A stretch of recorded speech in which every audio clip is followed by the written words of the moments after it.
hard, putting more skilled jobs at risk. I welcome the recently announced ceramic support package, which will help bring costs down. But can the Minister confirm he will work with colleagues across government to ensure energy bill support reaches the ceramic manufacturers who need it the most? Yes. Thank you, Mr Speaker. I'd really like to thank my honourable friend and all of the other MPs from the Stoke and Staffordshire area for their work in championing the ceramics industry. And of course, to say first of all how sad it was to hear the news of Denby rather, as that company proceeds into administration, and government is providing support to the workforce. But I would also mention the point that he raised there, that with the Chancellor of the Exchequer support, we're providing £120 million to enable ceramics companies to invest in lower carbon, so essentially electrical furnaces, so that they can decarbonise and reduce their operating costs. And I will, of course, be working very closely with ceramics MPs on the implementations. Thank you, Mr Speaker. I thank the Minister for his answers so far. I've recently written to the Department for Business and Trade about the Lee Valley growers, who are fantastic fruit and veg growers, glasshouse growers in my constituency of Harlow. They are obviously a hugely energy-intensive business that are hugely important to food security and this country's security in more general terms. Can I ask what work he's doing across department with the Department for Business and Trade to ensure that no energy-intensive business like the Lee Valley growers are forgotten? Thank you very much, Mr Speaker, and I thank him for his letter on the Lee Valley growers. And I have had discussions as a result of his prompting with ministers in the different department, not only about Lee Valley growers, but also about the horticulture sector more generally, and I will update him on that in response to his letter. And I thank him for saying that my answers so far were acceptable. Hopefully that one is too. Question number 10, Mr Speaker. Minister. Thank you, Mr Speaker. Cooperation with our EU counterparts is vitally important when it comes to energy security. I recently travelled to the Wind Europe conference in Madrid, where I joined other European ministers to discuss how recent global events have shown we have to work together to deliver on our energy security. We've held constructive discussions with the EU on the internal electricity market, and those continue. Dr Elping. Thank you, Mr Speaker. At a time of intense geopolitical instability, British households remain particularly exposed to volatile global energy prices, and indeed Ofcom have announced a 13% rise in the energy price gap from July. Given that there are interconnectors with 6 European countries already, does the Minister agree with a coterie of esteemed energy economists that the single greatest thing that this government could do to strengthen our energy security, drive long-term investment in renewable energy and bring down bills is to recouple our electricity market with that of the European Union? Minister. Well, I do agree with him. This is an absolutely bizarre situation, Mr Speaker, where we have chuntering from the front bench about the fact that we've got interconnections with Europe, which we have had for decades. They are important to our energy security. They were under both governments, and it is an absurd position.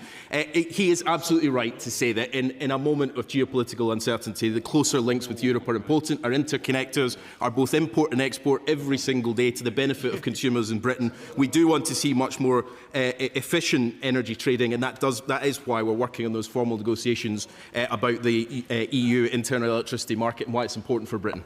Bradley Thomas. Number 13, sir. Minister. Thank you, Mr Speaker. The UK's current legislation under the 2015 Modern Slavery Act drives industry action via due diligence and transparency to tackle forced labour in supply chains for solar panels. All procurement conducted under both government and GBE contracts are required to meet those standards.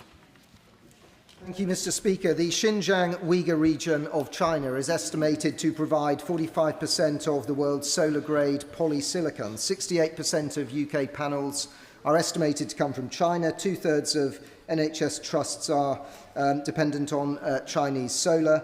The government has said that GB Energy is committed to having a supply chain free from slave labour by spring 2025, but a Politico investigation has revealed that 5 out of 7 of the contracts that GB Energy has provided for schools can't guarantee that they're free from forced labour. The GB Solar Stewardship Initiative pledges to ensure there's no slave labour, but there's no guarantee of 100% elimination of this from the supply chain. What is the government going to do to reduce this from the supply chain and wean the UK off Chinese-made infrastructure? Reduce the question next time would help, not Minister. Well, look, firstly, can I agree with them, as I did during the passage of the GB Energy Bill, about how important it is as a country we tackle modern slavery right across supply chains and right across the economy, and it's right that we take action on this. So we are tackling forced labour where we find it in global supply chains, and we want to go further. GBE will be a leader in how we tackle this, and they've set up a function within to look at sustainable supply chains and to make sure they're free from that. Thank you, Mr. Speaker. Question number 14, please. Thank you, Mr. Speaker. Mr. Speaker, for too long, heat networks have been left unregulated with consumers paying the price. That's why I'm pleased that we've now established Ofgem as the heat network sector regulator, delivering statutory redress, advice and advocacy to protect households. We aim to develop the regulatory framework further and recently concluded a consultation on mandating minimum technical standards. Tracy Gilbert. I thank my honourable friend for that answer. Can I also place on record my thanks to him for coming to meet my constituents from Saltire Street and Saltire Square, and for listening to their long-running issues that they've been facing with their district heating networks.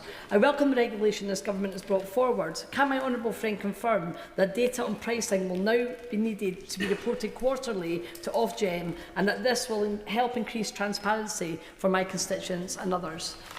Minister. Thank you, Mr. Speaker. I was very pleased to meet with my honourable friends' constituents in Edinburgh and discuss the issues that they face with their heat network. The poor experience that they've had is an example of why we've introduced this regulation. I really commend her for the campaign that she's been running on their behalf. She's right that under the new regulatory framework, heat network suppliers will be required to submit pricing data quarterly to Ofgem, improving oversight. Gregory Campbell. Oh, sorry, Jim Shelton. He's home with the hair, Mr. Speaker. I don't have any. Can I first of all welcome the Minister's response to the Honourable Lady as well? Of course, the issue of regulation of heat networks isn't just an issue for the Honourable Lady's constituency of Edinburgh North and Leith, as the Minister well understands. So my request to the Minister will be, and I know he's one of the Ministers who will respond very positively, make sure that we in Northern Ireland are able to take advantage of the opportunity that the Honourable Lady has put forward in her question to the Minister, and a good answer. Thank you so much. Thank you, Mr. Speaker. The honourable gentleman will know that I always take a keen interest in Northern Irish politics, and actually spent this morning on an SI committee delivering the reduction in bills through the removal of the RO, which we've got through committee this morning. So I'm more than happy to discuss this further with him about how this might operate in Northern Ireland. 15, Mr. Speaker. Thank you, Mr. Speaker. Can I pay tribute to my honourable friend for her leadership on this issue and her continued leadership and her previous leadership. The UK is a global leader on carbon pricing and nature recovery. We are committed to strengthening carbon markets to help us achieve our climate and nature goals. At London Climate Action Week, we will set out our work to centre integrity and to build scale in these markets through the Coalition to Grow Carbon Markets, and the consultation response will be published later this year. I thank the Minister for that response, and I welcome the UK's leadership. Investors are concerned that the role of nature-based solutions within carbon market frameworks is not being fully recognised. So, as she says, with London Climate Action Week fast approaching, can she reassure investors that the government does see nature-based solutions as crucial to our collective efforts to tackle climate change, and that we will be pursuing this during upcoming Article 6 negotiations? Minister. Can I thank my honourable friend once again, and can I assure her and investors that nature-based solutions are central to our response to this. London is the centre of carbon markets, and we want to protect that. We have been focusing on the Coalition to Grow Carbon Markets, which we will be working on at the London Climate Action Week, but I would love to work with her to make sure that we're giving that reassurance and that integrity and come forward with the necessary proposals. So Desmond Swain. Does she plan to allow clean community energy companies to sell power directly to households and businesses? Minister. I thank you. We are pursuing that through the local power plan, and we are intending for that to happen. Go to Douglas Adam Downs. Question number 1, Mr. Speaker. Thank you, Mr. Speaker. Today we set out the proposed level for the 7th carbon budget, as new research from CBI Economics shows over 1 million workers are now supported by the UK's net zero economy. This comes after 2025 set a new record for solar generation, and already in 2026 we've set a new record for offshore wind generation. We're taking these steps because they're the right choice for energy security, for investment in good jobs and growth, and for doing the right thing for future generations and preventing climate breakdown. Adam Dance. Mr. Speaker, red diesel's costs have rocketed from 78p a litre on 26 February to around 98p a litre now. For Nick, who farms in South Pemberton, price rises mean an extra £7,000 per week cost that he basically has to take on the chin. So can the Minister tell Yeovil farmers what steps he is taking to support them with the cost of red diesel? Well, we take this issue incredibly seriously, including by talking to the CMA about making sure that the pricing of this is fair, and we continue to monitor this and look at what further action can be necessary. You would say, Mike. My constituents Gillian and Ross worked at NESO1P and started retraining in 2024 following the announcement of the Grangemouth refinery closing in 2023. However, they were recently denied support due to limits on the Grangemouth Workers Training Guarantee. Will the Government, alongside the Scottish Government, review the Grangemouth Workers Training Guarantee to extend support to workers like Gillian and Ross? Minister. Well, I thank my honourable friend for his question and for all the work he's done in supporting the workers from Grangemouth. I wrote to him earlier this week on the particular case of his two constituents. The training fund was set up to provide that support. We'll continue to look at it, and I'm happy to meet with them to discuss it further. State Clerk, continue. Thank you, Mr. Speaker. I'd like to offer my condolences to the Secretary of State on the death of his mother. It's clear that she was a remarkable woman and clearly much loved by her family. Now, I have a yes or no question for the Secretary of State. Can he guarantee that not a single solar panel put on British primary schools by his government has been produced by Chinese slave labour? Yes or no? So state. Well, can I first thank her for her kind words about my mum? And if you'll allow me, Mr. Speaker, I feel incredibly sad to have lost her, but very lucky to have had 56 years with an amazing mum who taught me values of kindness and warmth and love and justice. And I think it's a reminder, certainly to me, of what really matters most in our lives. But I really sincerely thank her for the message she sent me. Look, on the question about the use of forced labour, we take this incredibly seriously. We inherited a regime from the last government, which we applied in the early stages of what GB Energy was doing. But she will know that through the passage of the GB Energy bill, we strengthen the commitment of GB Energy. Francis O'Grady is now the champion of dealing with slave labour. So I can absolutely assure her we will do everything we can to prevent the use of forced labour. Continue. Well, Mr. Speaker, there were words there, but there was no guarantee. So let me just remind the House that he's sold his entire agenda as selling moral leadership to the rest of the world. But there is no moral leadership in sending British children to schools powered by Chinese slaves. Now, on the 2nd of May, our electricity grid almost breached its frequency limit. That has the potential to cause nationwide blackouts. The Secretary of State's plans are making it harder and harder to balance the grid. There is no denying that. So can he confirm who is legally accountable if we have a blackout thanks to grid instability, and what repercussions would that person face? So say. I'm afraid she's indulging in the worst sort of scaremongering to justify her anti-clean energy agenda. And I have to say to her, it's incredibly sad what's happened to the Secretary of State. She used to believe in clean energy, and today a report comes out from CBI Economics showing 1 million jobs in net zero. And what does she do? She starts quibbling with the small print and saying it doesn't represent the views of CBI, when the CBI chief economist is actually advocating for it. Daniel Francis. Thank you, Mr. Speaker. I've had concerns raised by a constituent that the biodiversity net gain commitments linked to the development consent order for the Riverside Energy Park in Belvedere, which was granted in April 2020 by the previous government, have yet to be delivered at 3 mitigation sites in my constituency at Barnhurst Open Space, Whitehall Lane in Slade Green and Bursted Woods. So could the Minister advise what action is available if a developer does not fulfil their biodiversity net gain commitments in a timely manner? Minister. Can I thank my honourable friend for raising this incredibly important issue? We need to make sure that when we are pushing forward with our planning developments, they are done in line with communities and delivering on the commitments upheld. I would very much welcome to hear more about the cases he talks about. I will talk to my colleagues and with him to take it forward. Embrello, Liberal Democrat spokesperson. Mr. Speaker, the UK should be the world leader in greenhouse gas removal, but the sector is struggling to attract funding and off-takers because of uncertainty about government support for GGRs. So will the government please confirm when it plans to publish its response to the independent GGR review and whether or not the department is considering the launch of a UK buyers club along the similar lines to the EU system? Minister. Well, he's right on the ambition, and that's why we commissioned the independent review by my noble friend Lord Whitehead, and we will respond to that review in due course. We are ambitious about the role that GGRs can play. Graham McCarthy. Can I thank the Minister for the £13.5 million for the Temple Quarter heat network in my constituency, where Bristol leads with City Leap, others can follow. So what is the government doing to support other places to follow our example and get an investment into decarbonising our city?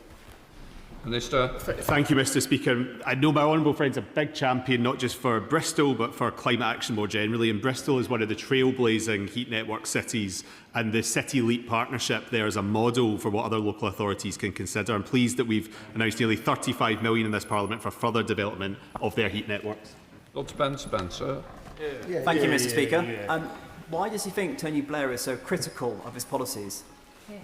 Well, look, Tony Blair has lots of interesting views, Mr. Speaker. I'm actually old enough to remember when Tony Blair was a great advocate of climate leadership in this country. But look, fundamentally, what I believe and what this government believes is that unless we get off the fossil fuel roller coaster, and I think all members of this House have to confront this, we will never get the energy security and lower bills that all of our constituents want. Lewis McIntyre. Thank you, Mr. Speaker. The River Severn holds incredible potential for tidal energy, with the Severn Estuary Commission finding it has the potential to generate up to 7% of the UK's electricity.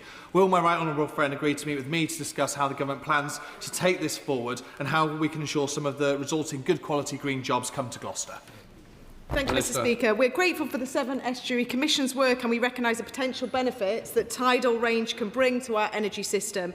For now, the government remains open to considering well-developed proposals for harnessing the tidal range energy in the bays and estuaries around our coastlines, but I'm very happy to meet with him to discuss it further. Ian Khan. Not here. Sir Julian Smith, who is here. Small businesses across Yorkshire are really struggling with energy costs. We've talked before about the local power plan and the ability for communities to sell that to small businesses. The question just came up. This has to happen. We have to do everything we can to lower the cost for rural small businesses. Will he make sure that that happens? He's absolutely right. This is a crucial aspect of the local power plan. We need to support communities to develop the projects, but then create a market where they can sell that electricity locally. We're working with Ofgem and with partners to make sure that can happen, and we'll say more in due course. Tom Hayes. 3 gigawatts of offshore wind secured at the start of this year, with allocation round 7 being in place last year. We would have seen gas generation cut by a third, and we would have seen wholesale prices down by 13%. It's clear that we have to double down on the clean energy revolution. We can't be distracted by yet more fossil fuel work. So will the Secretary of State outline how we're going to push forward that clean energy transition, particularly with offshore wind? My honourable friend makes a really important point, and if I can actually praise the last government, Mr. Speaker, some of what they did on renewables actually has helped reduce the wholesale costs that we face. The problem is they've now abandoned that position. My honourable friend is absolutely right. The only answer to the crisis we face is to go further and faster on getting off fossil fuels onto clean power. Robin Swan. Thank you very much, Mr. Speaker. Northern Ireland is home to some innovative carbon capture businesses with real export potential. But many of those UK clean technologies face a gap between successful pilot innovation and that first commercial deployment. Can I ask the government what steps are they taking to ensure that these high-value opportunities can be scaled, thereby supporting jobs, investment and growth? And would the Secretary of State accept an invitation to visit Newada? Minister. Well, he's right to highlight this. We have provided funding to support the development of carbon capture projects in Northern Ireland, such as Catigans biohydrogen reactor in Belfast. We welcome engagement on further CCUS projects. It is a really important part of deindustrialisation, and I'm happy to engage in it further. Jenny Riddle-Carpenter. Thank you, Mr. Speaker. The Secretary of State just praised the previous government's role in rolling out renewables, but what they didn't do is seek to coordinate energy projects, particularly nationally significant infrastructure projects. And in Suffolk coastal, it's a huge issue. It's one that I've raised at length and continually with the Minister. Will the Secretary of State meet with me to talk about what we could do to seek better coordination, including an energy levy to enforce coordination? My honourable friend raises an important point, and the Strategic Spatial Energy Plan is absolutely precisely, which will be coming out later this year, is absolutely designed to make sure that we have the kind of coordination that she's after, and I'm very happy to meet with her and talk about it. But the message, actually. Speaker, by now the Secretary of State will be well aware of my opposition to the 1,900-acre East Park Energy solar farm in my constituency. We're now at the business end of the planning process, with it sat before the Planning Inspectorate ahead of a decision by the Secretary of State later this year. Would he be able to outline to me roughly when he expects to have to take a decision on the planning application? And also, ahead of that, would he meet with myself and the member for North Bedfordshire to discuss our concerns around it not being the right solution for our local area and our constituents? Well, I thank the honourable gentleman for his question, but because it's a live planning application under independent examination, it's not possible for me to comment further. I'd obviously encourage him and his constituents to register with the Planning Inspectorate if they haven't already, so they can share their views. Jen Kirk. Speaker, I welcome the CFD for geothermal, and in fact the Secretary of State has been down to see deep geothermal in Cornwall. A policy indication from the government that deep geothermal could form part of our energy mix will be really useful for confidence in the industry so it can grow.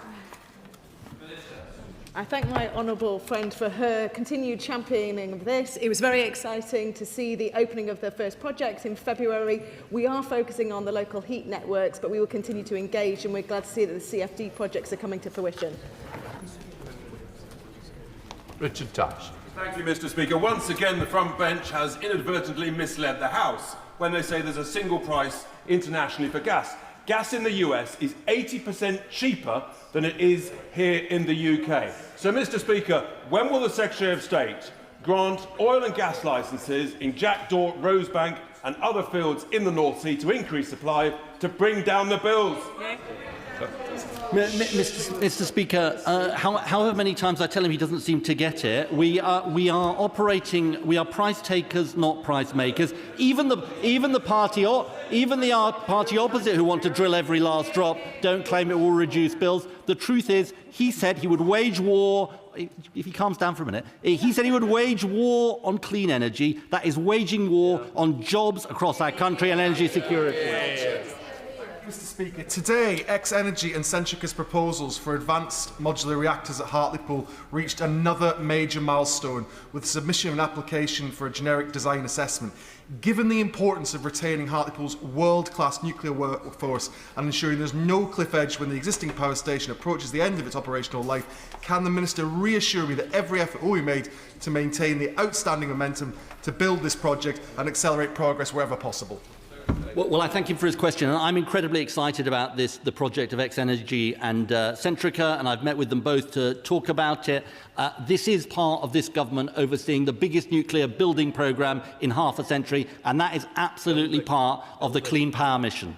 Andrew Stone. Thank you very much, Mr. Speaker. Can I thank the Secretary of State for not approving the Morgan and Morecambe wind farm cabling corridor and deferring the decision for 6 months for further consultation? I know how much he wants to achieve his target, so how difficult he would have taken that decision. Myself and cross-party local councils have written to him to articulate the alternative routes that are available. So could I ask him to use these 6 months to consider those alternative routes?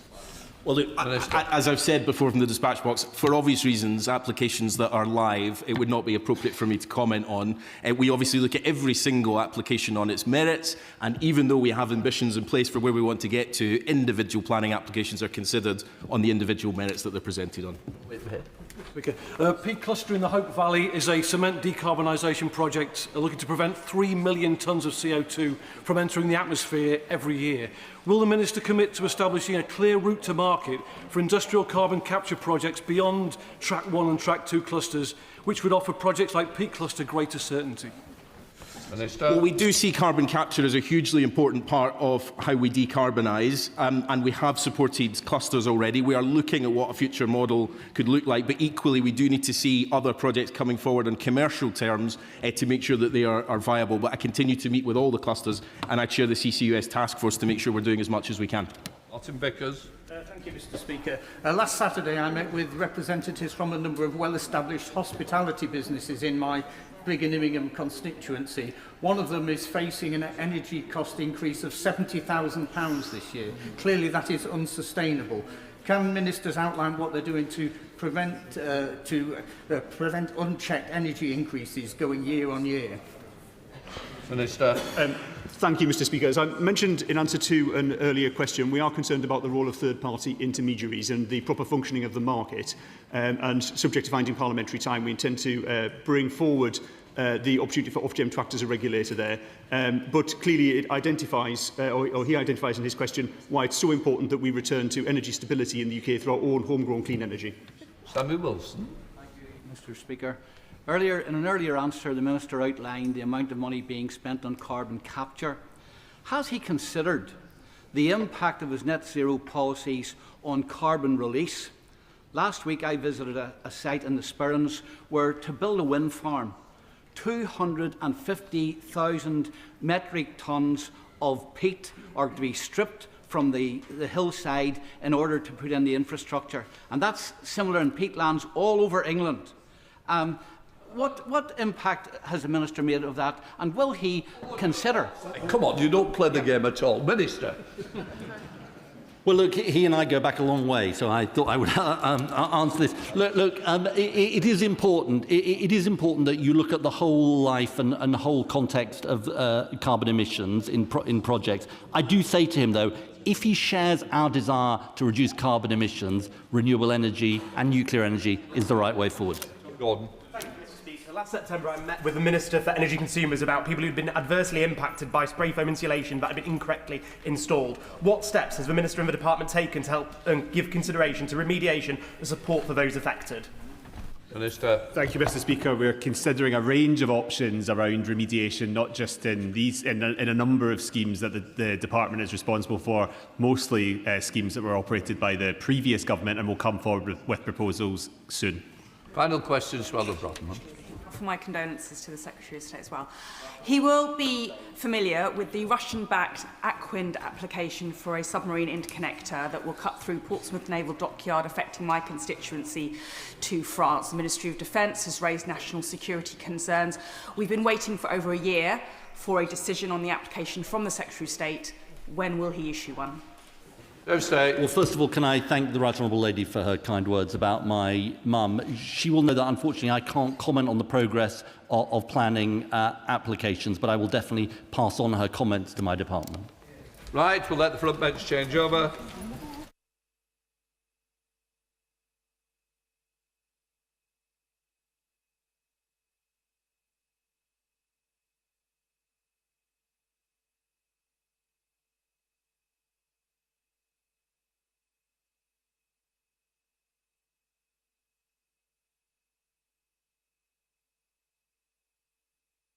Come to the urgent question. Helen Waitley. Thank you, Mr. Speaker. To ask the Secretary of State to make a statement on the publication of the Milburn report into young people and work. Minister. Thank you, Mr. Speaker. Last week, Alan Milburn produced a powerful report on the crisis of opportunity facing young people. The Secretary of State asked him to lead this work because it is a crisis that has been ignored for far too long, where far too many young people are leaving education and not getting the chance to work.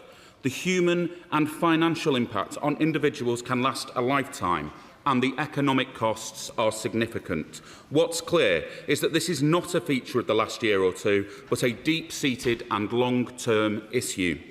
But unlike the party opposite, Mr. Speaker, we will not stand back and abandon young people in the face of this crisis. During their last few years in power, the number of young people not in education, employment or training rose by 250,000, a shameful legacy. Rather than holding young people in contempt, we believe in them, and we are making opportunity for young people a national cause. We have begun with the Youth Guarantee, more work experience, workplace training and apprenticeships, hiring bonuses for employers who take on young people in regular or apprenticeship roles, and subsidised employment for young people who remain out of work for 18 months. In total, Mr Speaker, 500,000 opportunities for young people to work, train or undertake apprenticeships. We've undertaken welfare reform to remove barriers in the benefits system that trap young people. We have changed the law so claimants on sickness and disability benefits have the right to try work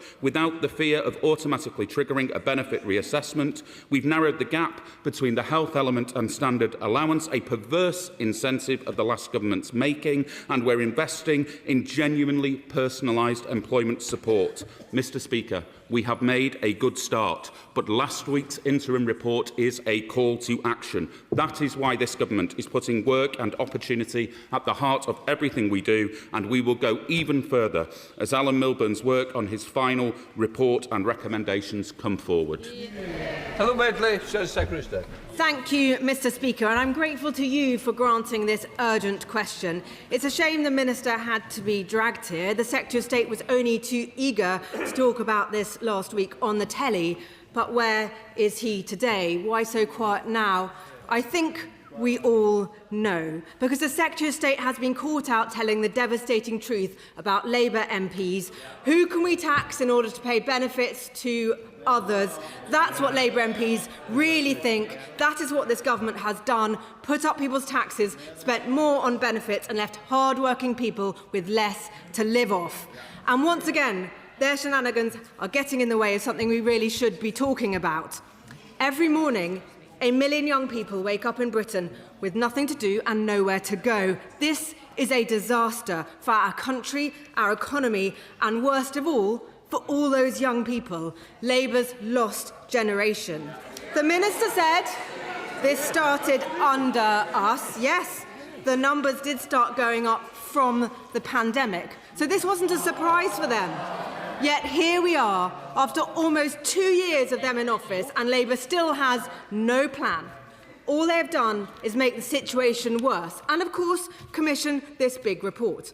I welcome Alan Milburn's contribution. It is a serious analysis. But Milburn himself says this: it's just a diagnosis. There are no solutions here, no actual answers or policies.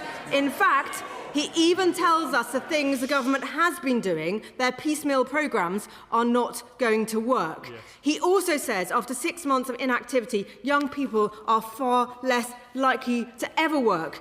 This is urgent, but where is their urgency? Yes. This is not the first time Labour have let down young people. NEETs soared to 17% after Labour's last stint in government. Conservatives turn that around to less than 10% in 2019. Of course, COVID undermined that progress, but the Labour government has turned a post-pandemic problem into a crisis, taxing jobs, tying up businesses in red tape, making it riskier and more expensive to hire a young person, destroying hundreds of thousands of jobs in retail and hospitality. Like many young people, one of my first jobs was working in a local pub, but they've pulled the plug on that opportunity for this generation.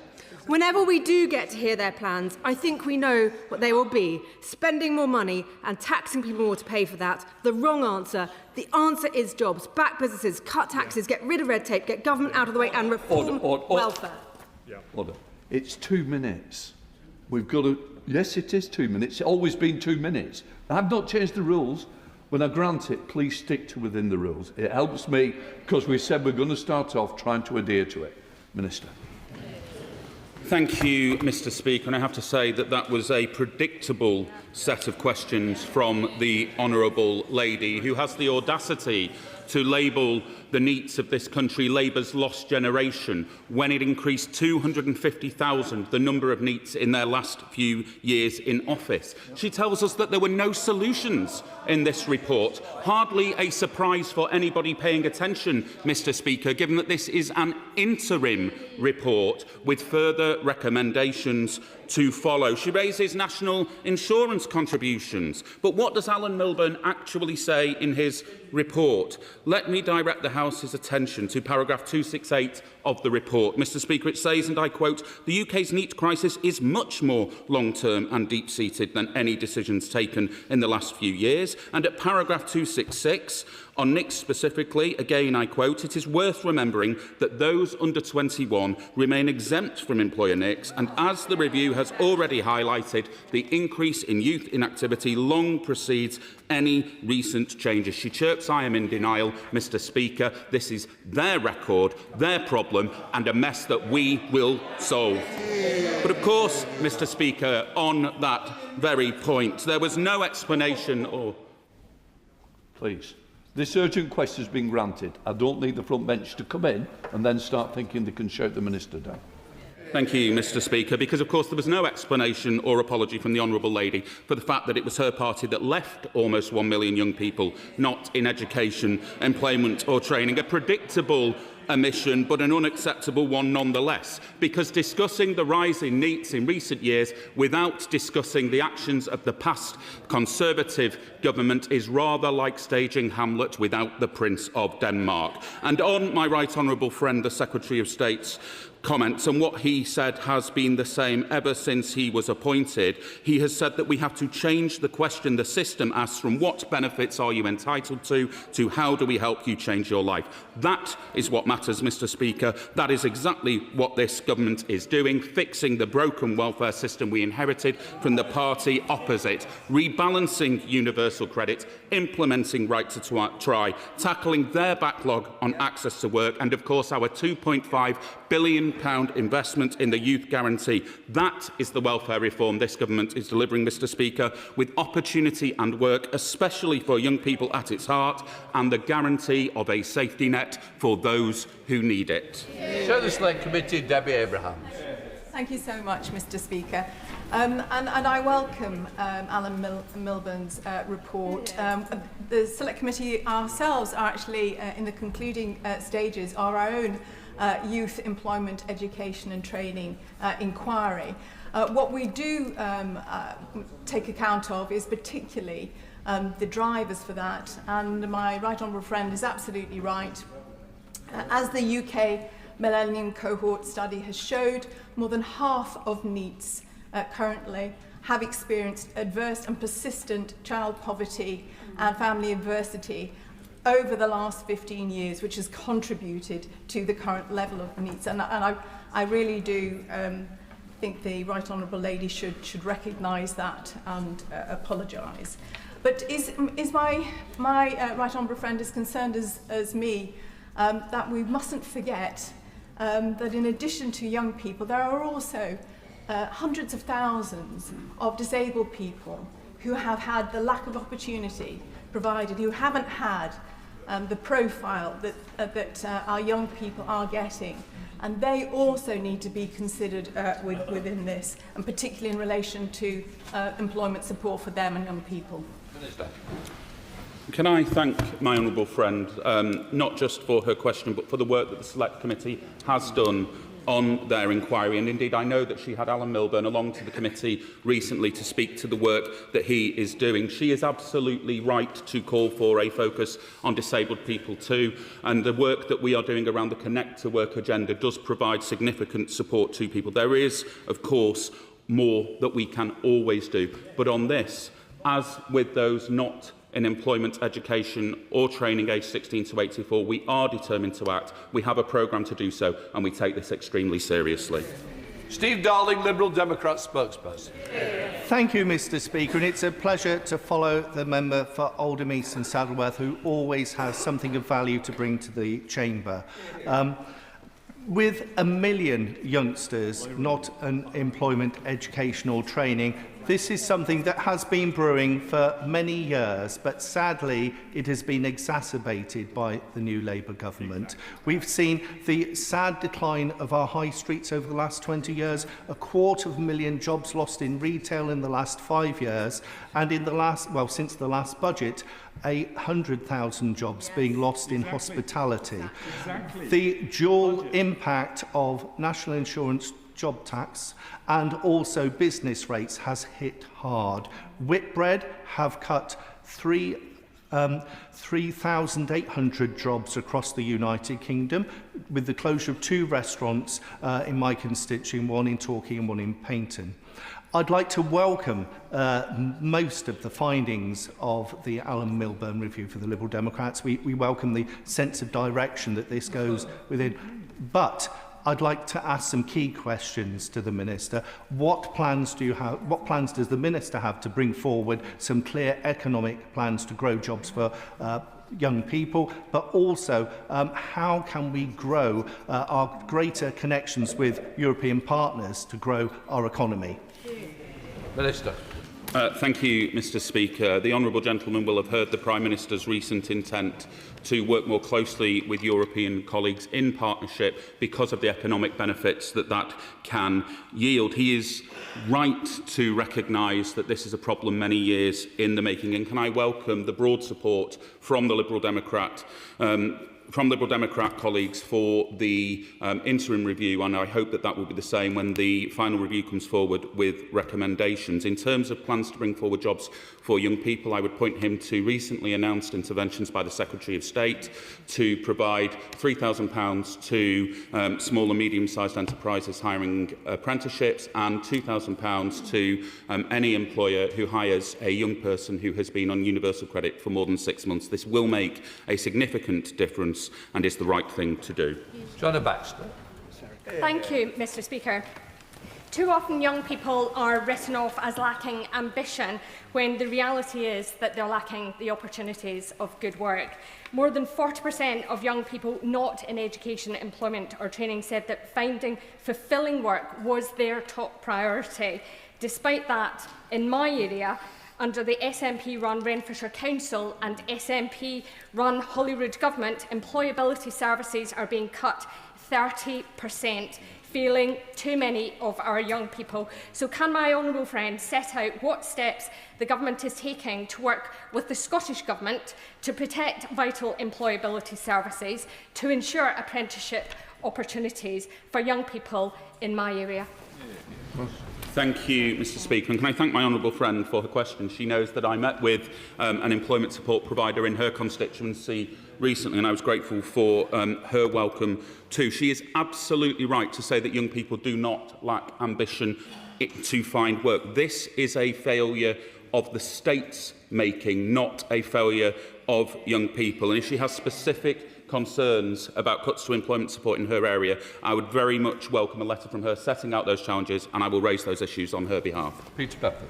Thank you, Mr Speaker. As the report highlights, the number of NEETs is set to rise to 1.25 million over the next 5 years unless something is done. The government need to listen to the wealth creators that create the jobs that so many of our young people need. Indeed, Alan Milburn's report says that 84% of young people really do want to get a job, to get education or training. But because the policies of his government, it's making that even harder. So, given that the government is looking for a reset moment, perhaps over the summer, could I ask the Minister to speak to his Cabinet colleagues to look again at the increases in national insurance, to look again at the increases in business rates, and to look again at repealing the most damaging aspects of the Employment Rights Act that is doing so much damage to the life prospects of our young people?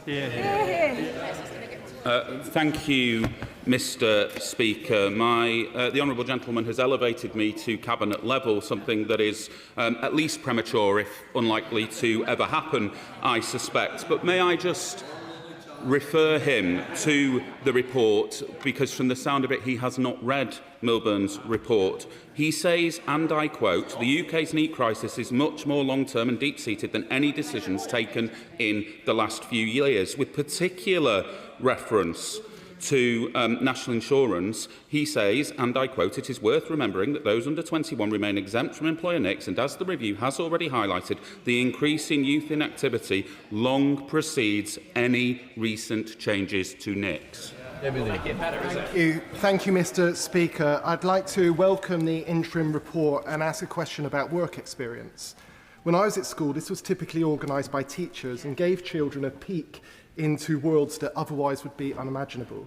But today, children in my Bristol constituency are being asked to find their own placements, which obviously disadvantages children from families that are less well connected. So I'd like to ask, will we be likely to see more organised work experience placements for school children as a result of this review?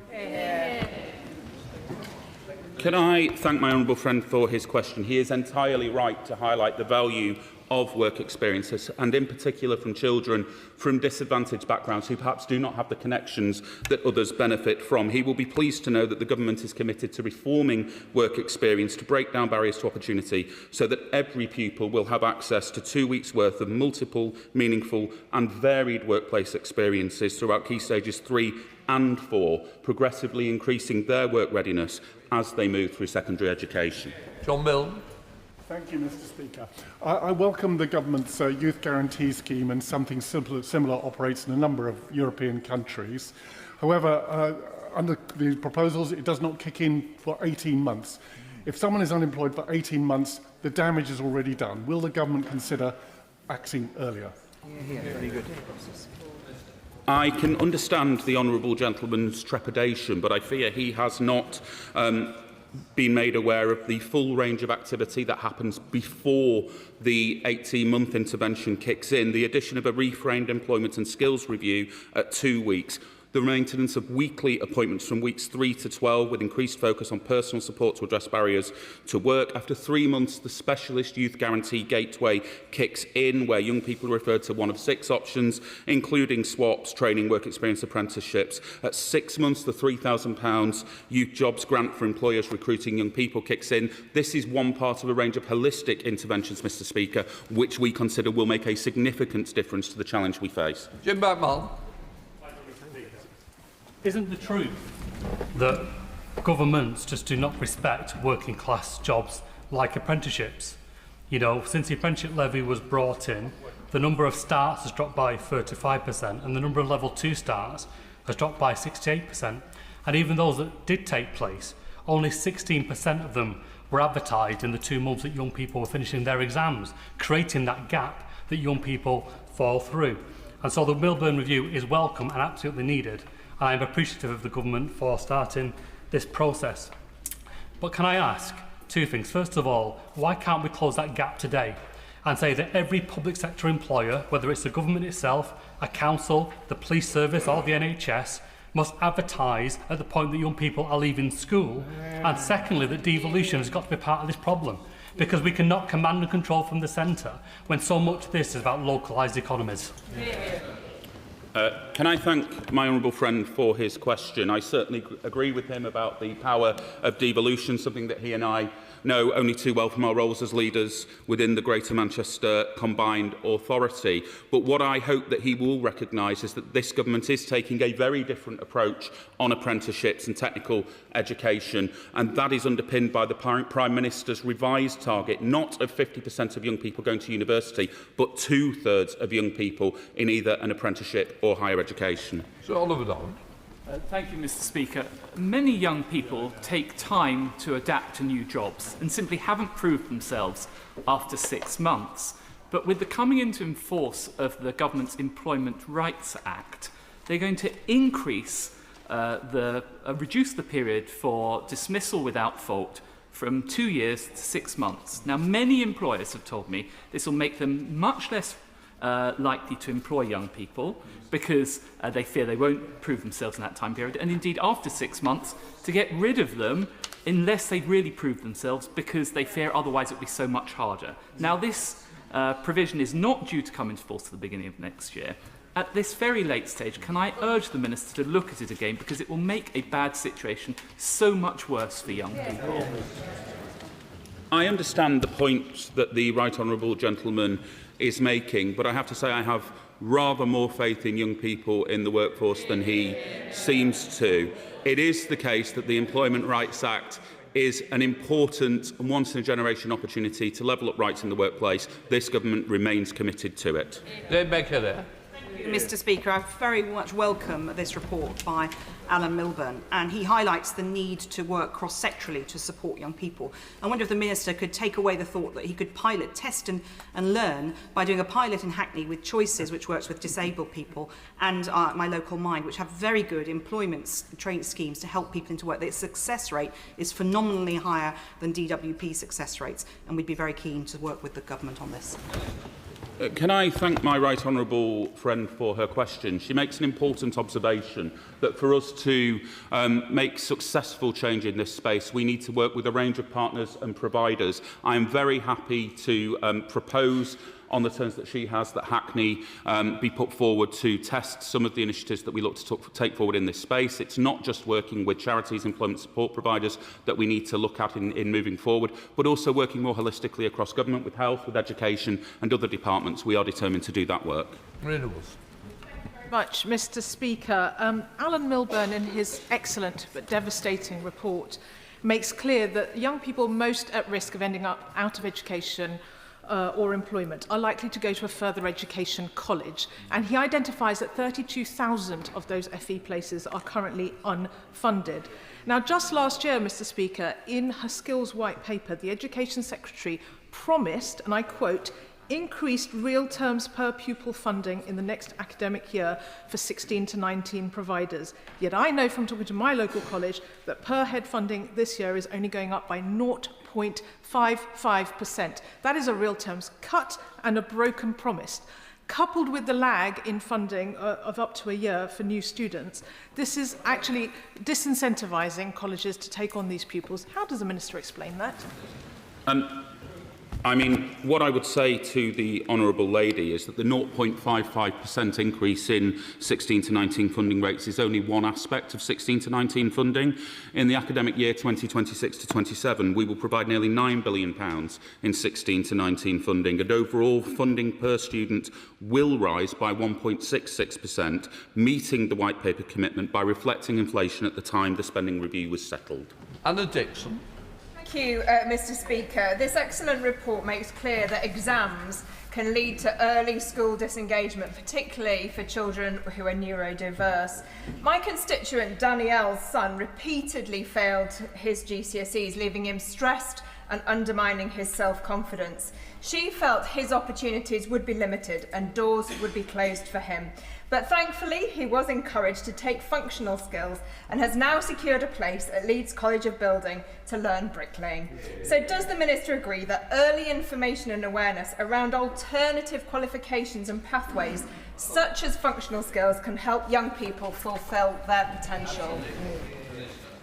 I would just absolutely agree with my honourable friend, Mr. Speaker, and if she's any ideas of how we can extend knowledge and availability of such information, I'd be happy to hear them. Bob Blackman. Thank you, Mr. Speaker.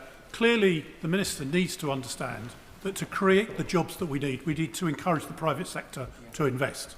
And in my constituency, every single hospitality venue has halved the number of staff they employ. And when I've asked the question why, they question national insurance, obviously non-domestic rates, and also the new Employment Rights Act. The key here is that if national insurance is extended, the holiday, if you like, from age 21 to 24, that will enable people that leave school to get a job, and also those that leave university to get a job, and de-risk the point of employers taking on young people.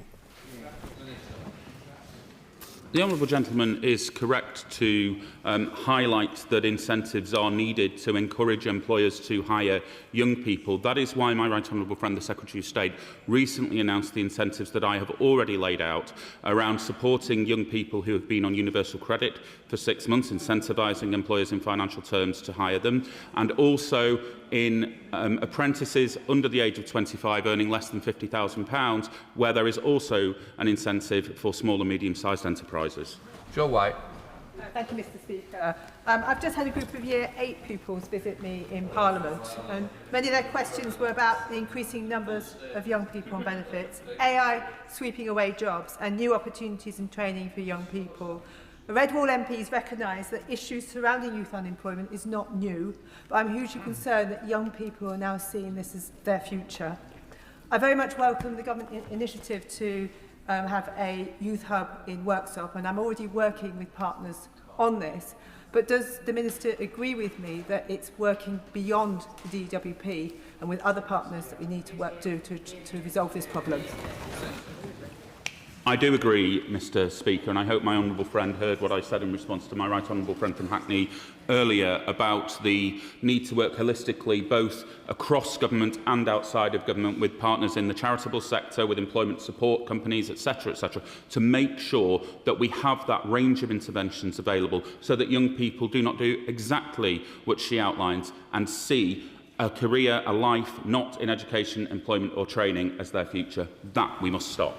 Speaker, 70% of graduates say that university just wasn't worth it. And is it any wonder when we've seen an increase in low-quality degrees, people coming out with crippling debt and lower job prospects for graduates?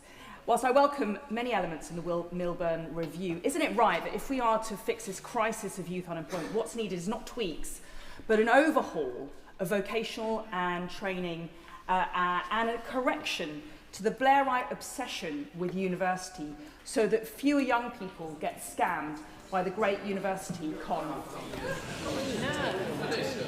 I have to say, Mr Speaker, that I wouldn't put it quite in the terms utilised by the Right Honourable lady, but jingoistic rhetoric is a feature of her new place in this House. What I would say on that, Mr Speaker, is, as I said in response to my honourable friend from Oldham West, this government recognises that it should no longer be a target for any government to send 50% of young people to university. That is why we have revised the target in such a way that it now is the case that this government's aspiration is that 66% of young people are either in higher education or undertaking an apprenticeship. Rachel Butson. Thank you, Mr Speaker. In York, 410 young people are not in education, training or employment. And of course, we know from Alan Milburn's report the causation of that. And particularly, I want to focus on mental health and the fact that we don't have the right support in place for young people much earlier than the point of seeking employment. Will he work with the Department of Health to ensure that we have those systems in place to identify young people who experience mental health challenges, and particularly children with adverse childhood experiences, so that they can be set on a stronger path and build more resilience throughout their childhood to enable them to be prepared for work? And my honourable friend is absolutely right to recognise that many of the challenges faced by young people not in education, employment or training start at school or even preschool, and that we need to ensure that there is early intervention in schools, more mental health practitioners available to children and young people, and that they are able to receive the support needed at the first possible opportunity, because it does blight and affect their future, not just in academic terms with exams, but often for many years beyond that. So I absolutely agree with her. This underpins many of the proposals put forward by the Department for Education with their special educational needs reforms. We need early intervention and we need greater mental health support for children. Nice.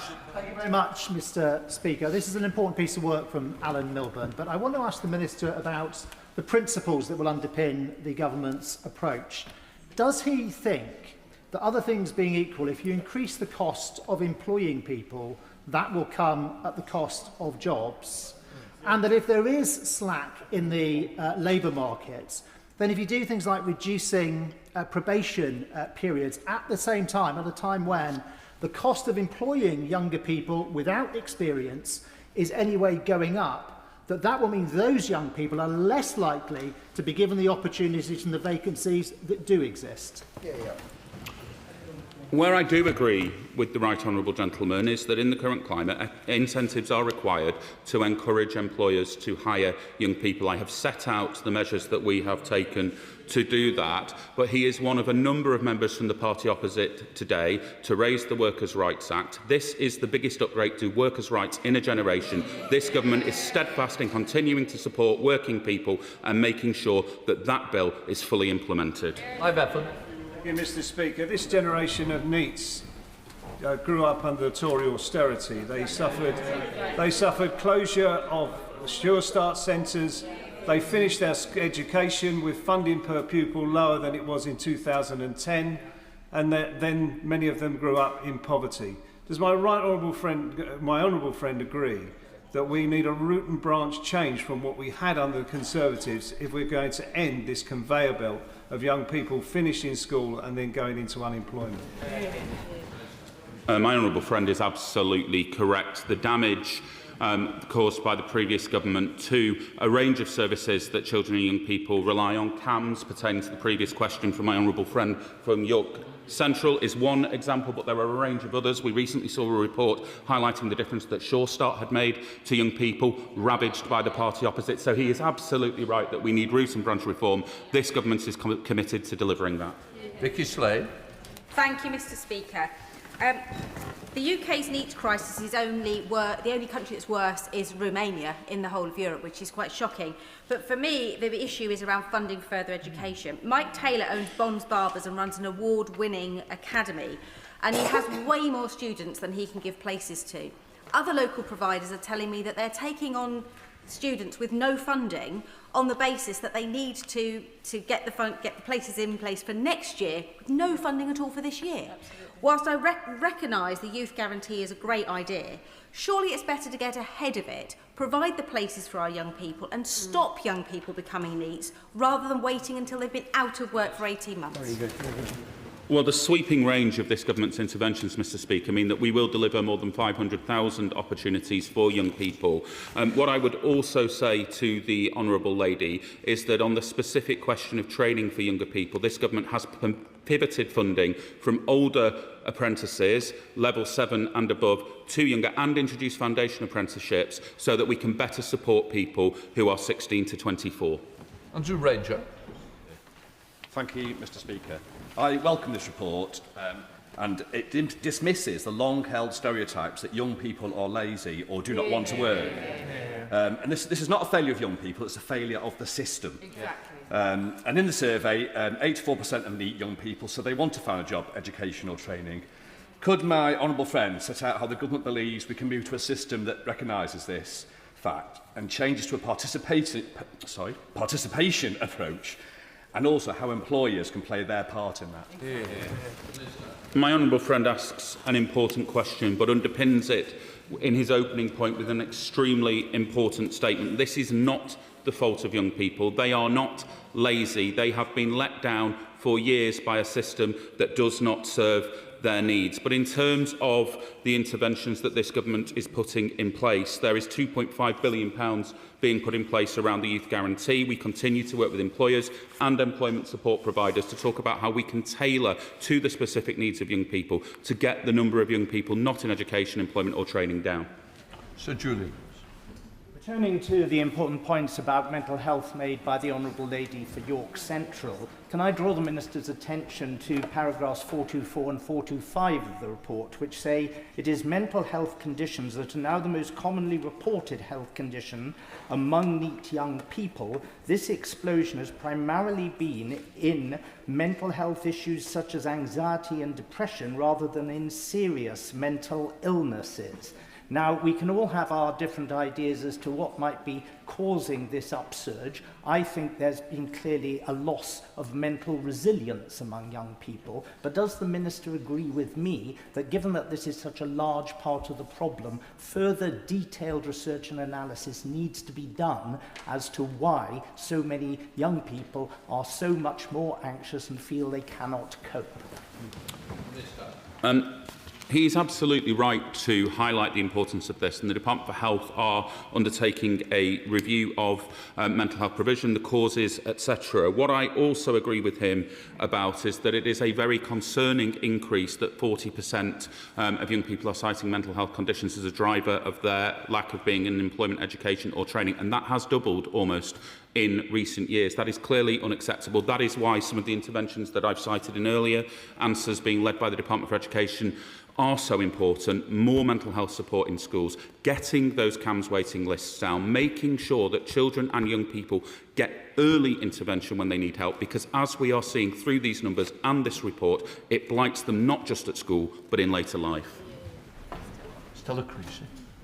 Mr. Speaker, this report powerfully illustrates the benefits and the costs and consequences of investment in our young people, whether the fact it shows that children who are not school ready at the age of 4 or 5 are nearly 3 times more likely to be in NEET at 16 or 17, or that those young people who have the bank and mum and dad to be able to financially support them to take risks are more likely to succeed, even if they are less talented. What discussions has my colleague had with those across government about how we can help ensure that every child can access early years education, and what thought has he given to restoring child trust funds so that every child can have a nest egg for their future?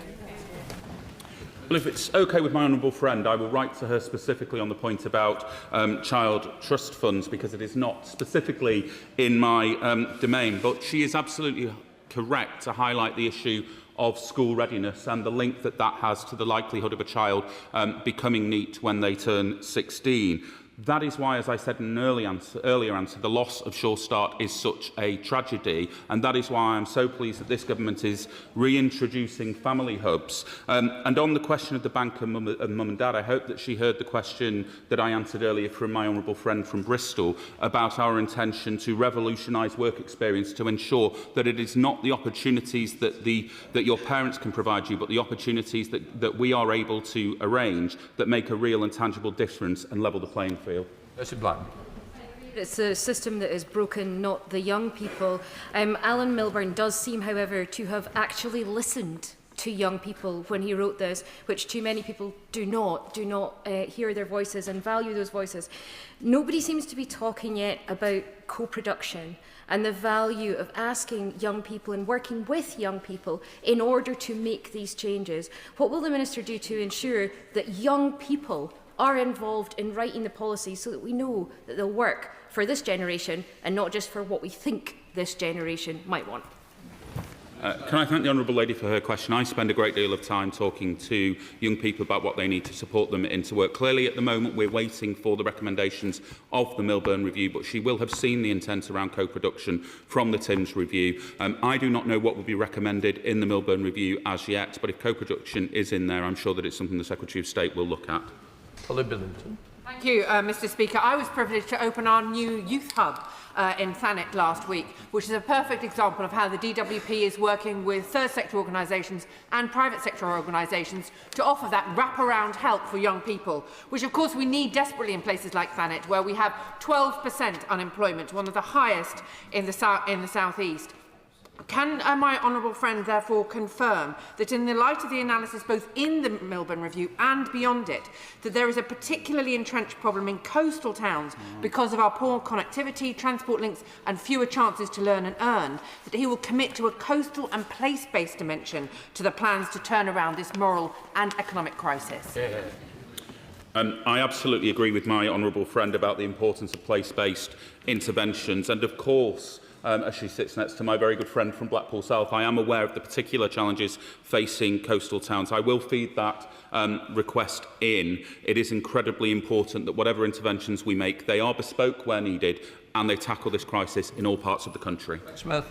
Thank you, Mr. Speaker. I listened carefully to the Minister's answers to honourable friends on this side around national insurance, business rates and the employment rights act, but I fear the Minister has been at best attempting to dance on the head of a pin. Because if he wants to come to mid-Buckinghamshire, I can take him to business after business after business who desperately want to take on new apprentices, who want to take on young people, and they would love to use the incentives of the national insurance provisions for under-21s, but they can't because of the overall impact of taxation from this government, not least national insurance rises on employment. So can he at least accept that it's the overall impact and not the incentive that is the problem here? I think where I disagree with him, Mr. Speaker, is that I am here to answer questions about the interim report from Alan Milburn, who himself points to a longer and more deep-rooted problem here than changes that have been made in the last couple of years. I would remind him, as I already have said in response to other colleagues, under-21s do not pay national insurance. There are a range of incentives that have been put in place for under-25s seeking apprenticeships with small and medium-sized enterprises and for young people who have been on universal credit for more than 6 months. We need to speed up if we're going to get a lot of these members in. Emma will be a good example. Thank you very much, Mr Speaker. I will do my best. I've listened carefully to my honourable friend's responses, but youth unemployment in South Shields continues to be higher than the national average. Hospitality is the absolute lifeblood of my small tourist town and typically employs our younger constituents. The local industry are telling me very clearly that a perfect storm of taxes and now the impending tourist tax is directly impacting on their ability to stay afloat, let alone employ staff. Please will my honourable friend look and speak to his colleagues about a VAT cut for the sector.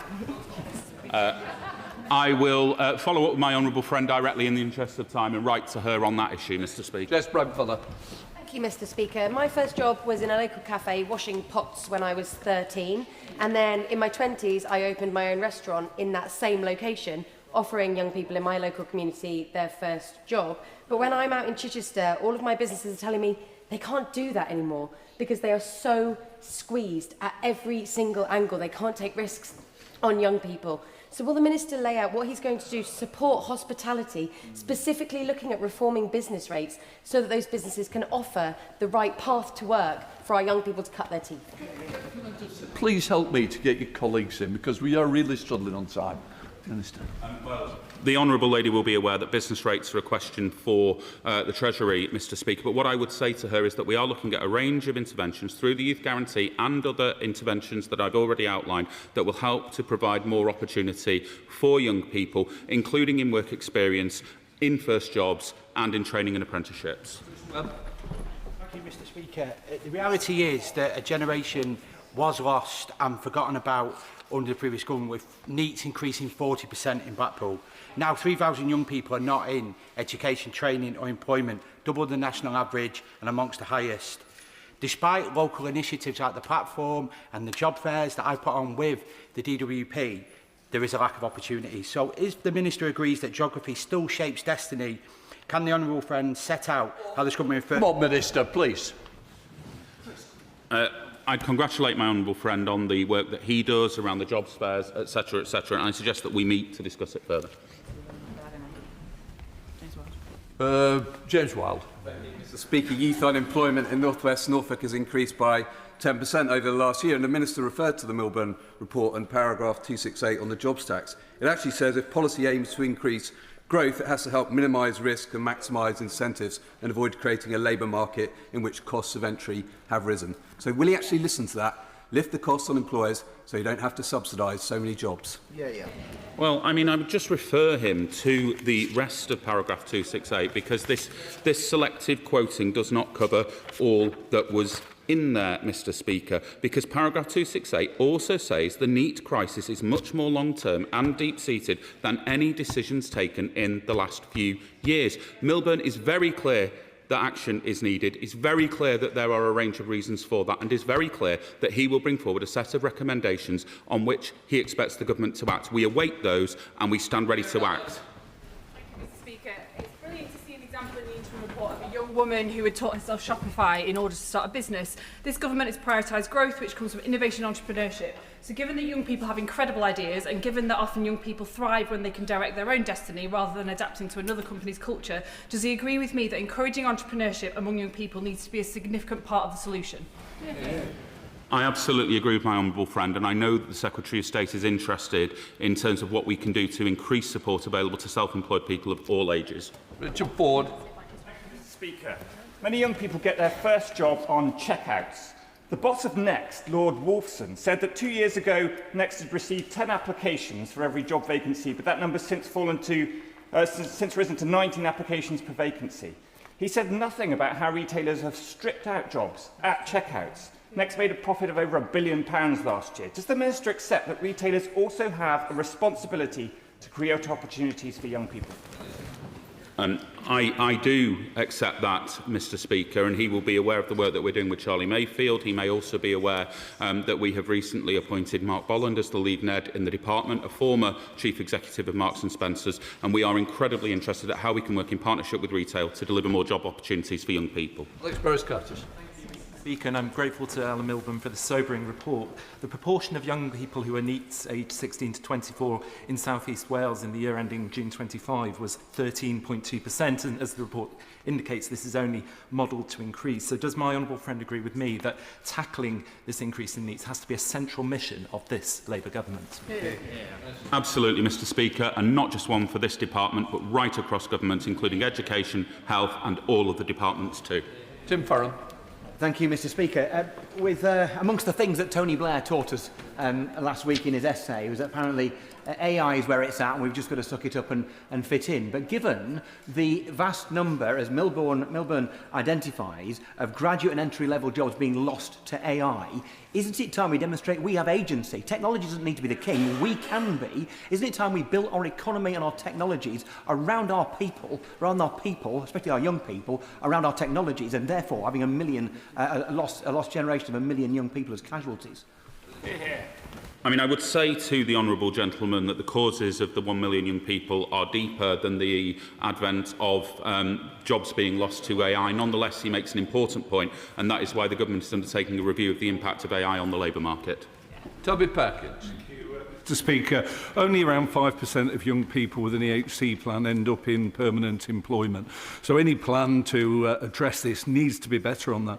Now, supported internships are an incredibly good way of supporting young people with EHC plans and others to find work. We've got a great example in Derbyshire, but we need more funding for those. Can the Minister say what he's going to do to boost supported internships and to support those young people with EHC plans? My honourable friend raises an incredibly important point. As I've said in a number of answers, we do need to work creatively and holistically with colleagues in the Department for Education and elsewhere to make sure that we are joined up so that there is an opportunity for all young people, whatever their background, whatever their level of need, to find employment, and I look forward to working with him to deliver that. David Reid. Thank you, Mr Speaker. The social contract that we all had growing up was work hard and you get ahead. Now, artificial intelligence is ripping that apart, and young people do not understand what their relationship is with the state. So how would he describe the new deal with young people? The current deal that this government has with young people, Mr Speaker, is that we will give them opportunities after the party opposite did not. We will make sure that they can find education opportunities, employment opportunities or training opportunities. We will not allow a lost generation to continue based on the failings of the party opposite. Thompson. Speaker, tomorrow I'm going to visit my former colleagues at the University of Nottingham to celebrate our first tranche of electromechanical engineering degree level apprentices as they approach the end of their 5-year course. Will the Minister join me in congratulating them and explain what this government is doing to ensure that people can earn and learn through gold standard apprenticeships like those being delivered by Dr Liz Bishop and my old team at Nottingham? Well, can I extend my congratulations to those young people? I know that he takes a significant interest in higher education, and please do pass on my congratulations to them directly. In terms of what we are doing to ensure that there are high-quality apprenticeships available, my honourable friend will be aware of a significant increase in funding for the Growth and Skills Levy. Alison Bennett. Mr Speaker, I need to declare an interest as the Vice Chair of the APPG for young carers. The APPG published an inquiry earlier this year. It found that 40,000 young adult carers are providing more than 50 hours of caring a week, and they face significant financial and systemic barriers to going into higher education, training and employment. Almost half have turned down education or training opportunities. And when you meet them, they are the best of people. They are balancing education, work and caring. I offer the Minister one suggestion that would help things. Will the government look at changing the eligibility rules for carers allowance so students studying for more than 21 hours a week are eligible? The honourable lady will be aware that carers allowance is intended to offset lost income elsewhere. Students do receive finance from various sources, but what I would like to say to the honourable lady is that I have not seen that report, and I'd be very grateful if she could send it to me. Tasha. This is not just about work, this is about what it means to grow up as a young person in this country and meeting ambitions like young people in my community in Croydon East.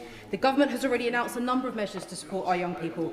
So can the Minister please outline what can be done to bring together the National Youth Strategy, Young Futures Programme, the Youth Guarantee, Youth Hubs, Health and Education to ensure that this response to this emergency is joined up and across all of government? I hope that my honourable friend has recognised from the narrative around the publication of the report in recent days a sincere conviction for this to be a key priority right across government, working with both public and private sector partners to ensure that this is treated as a whole system problem and that we can get to the bottom of it and resolve it to give opportunities for young people. Mr Speaker, the Minister proudly touts jobs, hiring bonuses, youth guarantees, government-funded work experience, job placements. These are all treating the symptoms of the problem, and frankly, Mr Speaker, it's all a bit old Labour. The problems are structural ones in the economy to do with investment, taxation and regulation. Is there anyone on the government benches who understands how an economy works? I would say to the honourable gentleman is if he wishes to have a debate on why young people not in education, employment or training are struggling as they are, he should do well to look at his party's legacy in government between 2010 and 15, because we are seeing the impact of things like cuts to Sure Start and opportunities for young people across the piece. It is a far more complex picture than that which he seeks to articulate, and his party's fingerprints are all over it. It's McIntyre. Thank you, Mr Speaker. Can I welcome the report and my honourable friend's commitment across departmental working on this issue. One area where he could help, or his department could put their weight behind, is the Select Committee's suggested amendment to the Health Bill, which would put the mental health investment standard onto statute so that we can increase investment in our mental health services, bring down the backlog of people waiting for mental health treatment so we get more young people in Gloucester into work. I'm very keen to look at all opportunities to bring down mental health lists, and if he wants to share information with me directly, I'll be happy to look at it further. Bradley Thomas. Mr Speaker, last week I met Sophie and Matt, two young entrepreneurs. They're 24 and 19 years old, who've bucked the trend, opened Top Loaf Bakery, but they are already terrified about the long-term viability of their businesses. And I hear this time and time again from entrepreneurs who are saying they've got nothing left in the tank because of pressure put on them by this government. They are at risk of closing their business. When is the government going to start listening to those who actually employ people? Well, as I responded in an earlier question, Mr Speaker, we have the Mayfield Review. We have a non-executive lead director who is a former chairman of Marks and Spencer's. We are talking to business all the time. This is how we have developed some of our initial thinking around this space. This is why we have brought forward the Youth Guarantee. This is why we are incentivising businesses to hire young people. We are serious about helping them, and we will continue to do so. Thank you, Mr Speaker, and I welcome Alan Milburn's interim report, which is nothing short of totemic. Given the work that Mr Milburn will now do to develop recommendations, could the Minister please confirm if it will be in scope to not only consider how to support those currently impacted, but also those most at risk of leaving education, employment or training, as identified according to those risk factors in his helpful interim report? Thank you, Mr Speaker. I would hope that Alan Milburn will bring forward a range of suggested interventions that not only look at how we help people now, but how we fix this problem for the long term. She is absolutely right. Short-term fixes will not work here. We have a structural problem. It requires a structural solution. And Davis. Mr Llavarydd. When 84% of young people are classified as NEET, or as LEET, as I would like to say, because they're all looking for education and training, it's heartbreaking that they feel that they are the lost generation. The new Plaid Cymru Welsh Government has committed to aligning education and training with Welsh economic needs. So can the Minister set out how the UK Government will use its powers to address these challenges in Wales? I am due, Mr Speaker, to meet the new employment spokesperson for the Welsh Government as the devolution lead for the department. I would be very interested to hear ideas that they have. This needs to be a partnership moving forward, and if sensible and credible solutions come forward from that administration, I will look to work with them to deliver them. Josh Dean. Mr Speaker, we must not forget that hundreds of thousands of NEET young people are disconnected from traditional employment support and hidden from the system entirely as a result. So with youth workers and trusted adult relationships offering the missing link to help identify and bridge these young people into support, can the Minister set out how we will put those relationships at the heart of the systems change needed to meet this challenge?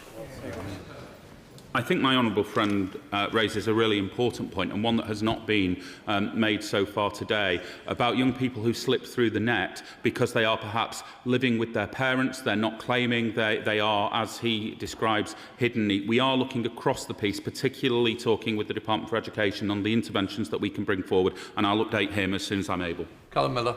Mr Speaker, Every week I meet young people with energy and ambition whose hopes are at risk of being crushed by a lack of opportunity. I also recently met with Stuart Forbes, who set up Fairford Heating 42 years ago in my constituency. Stuart told me that this year, for the first time, they will not be taking on an apprentice due to the cost overheads of employment.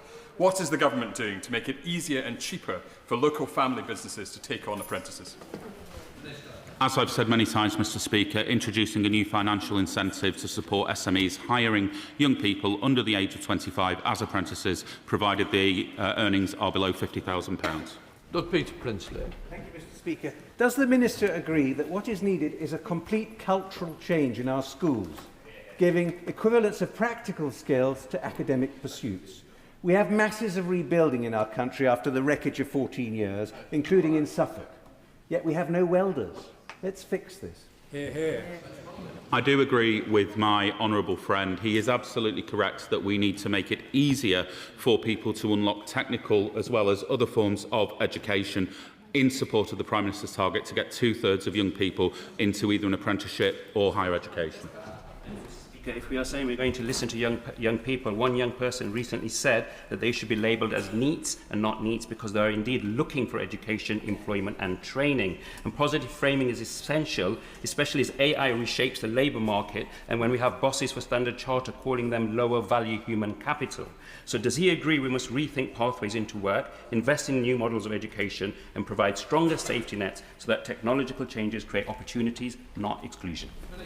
I do agree with the honourable gentleman. That is what we are seeking to do, not least through the Youth Guarantee. Tristan Osborne. Thank you very much, Mr Speaker. In Medway, we've identified 240 NEETs as part of our local authority review. Part of the solution they've suggested is increasing the capacity at further education colleges so that people can get streamlined from school straight into college as opposed to having to wait. Does the Minister agree that further investment in further education is a solution to this problem? It is one of a range of potential solutions, Mr Speaker, and I do agree with him that it's a very important one. Thank you, Mr Speaker. Milburn highlights the need for the cross-departmental working that the Minister's also highlighted. I just wonder what structures are in place for that, because we've already seen missed opportunities, for example, through the English Devolution Bill, to actually put more local powers in place. This needs to be a focus of every single department in government. What is the structure to deal with that?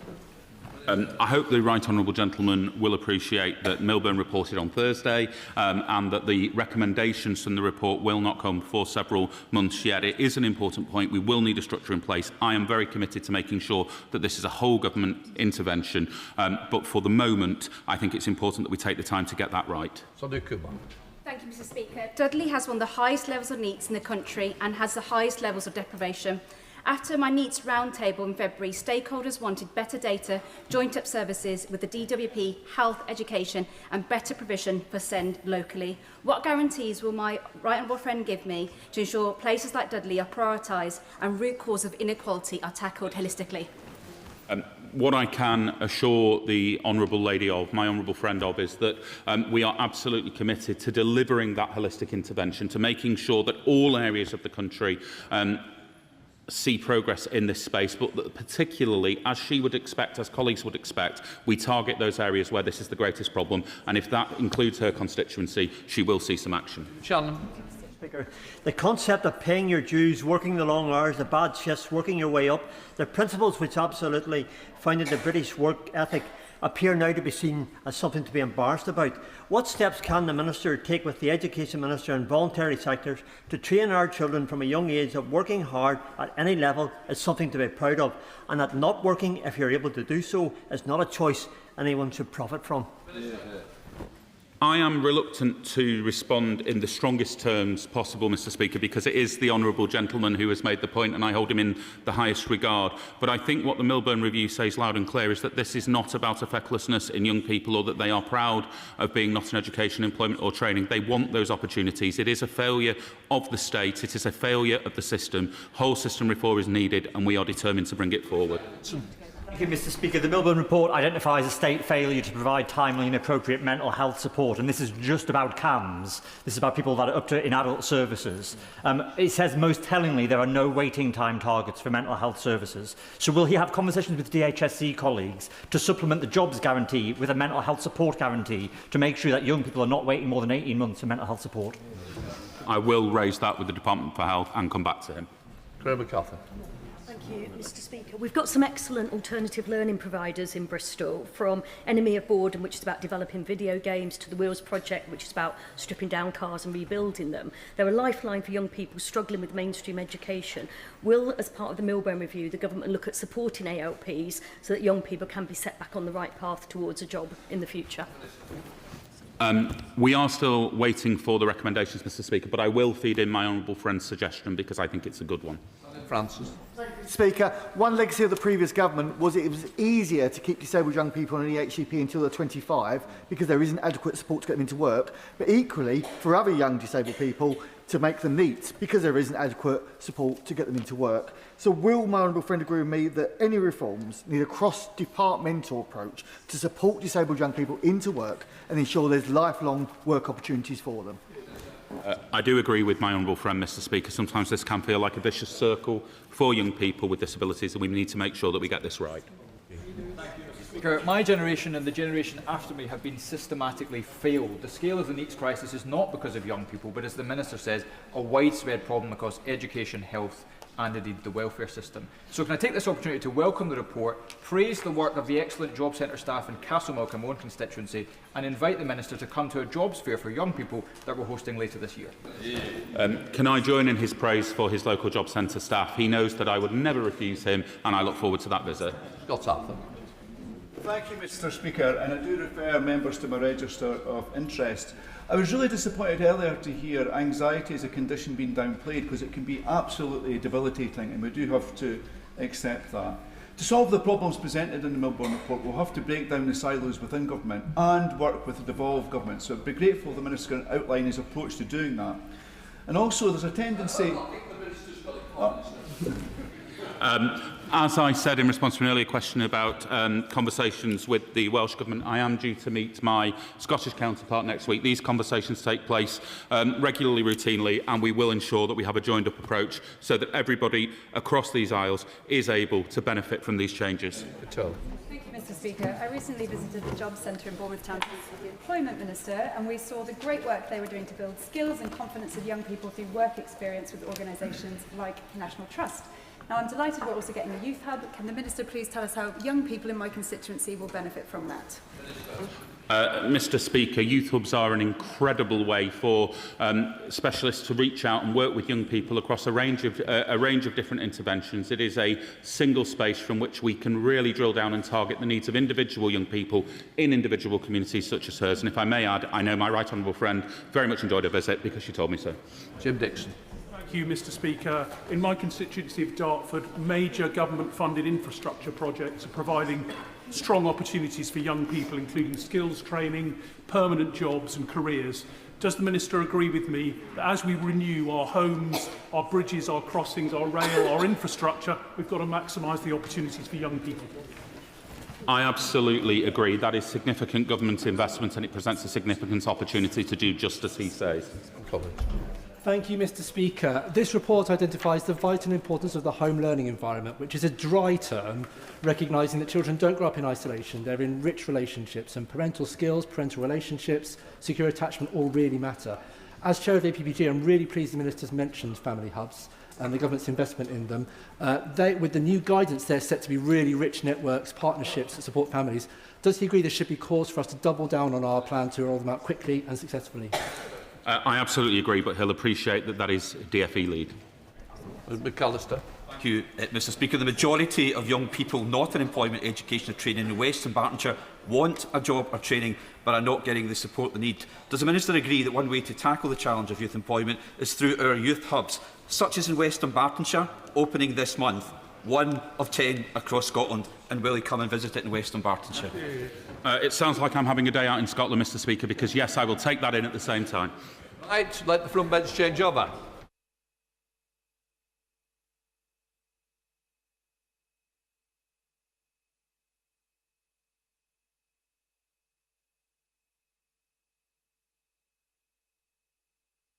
Home Secretary.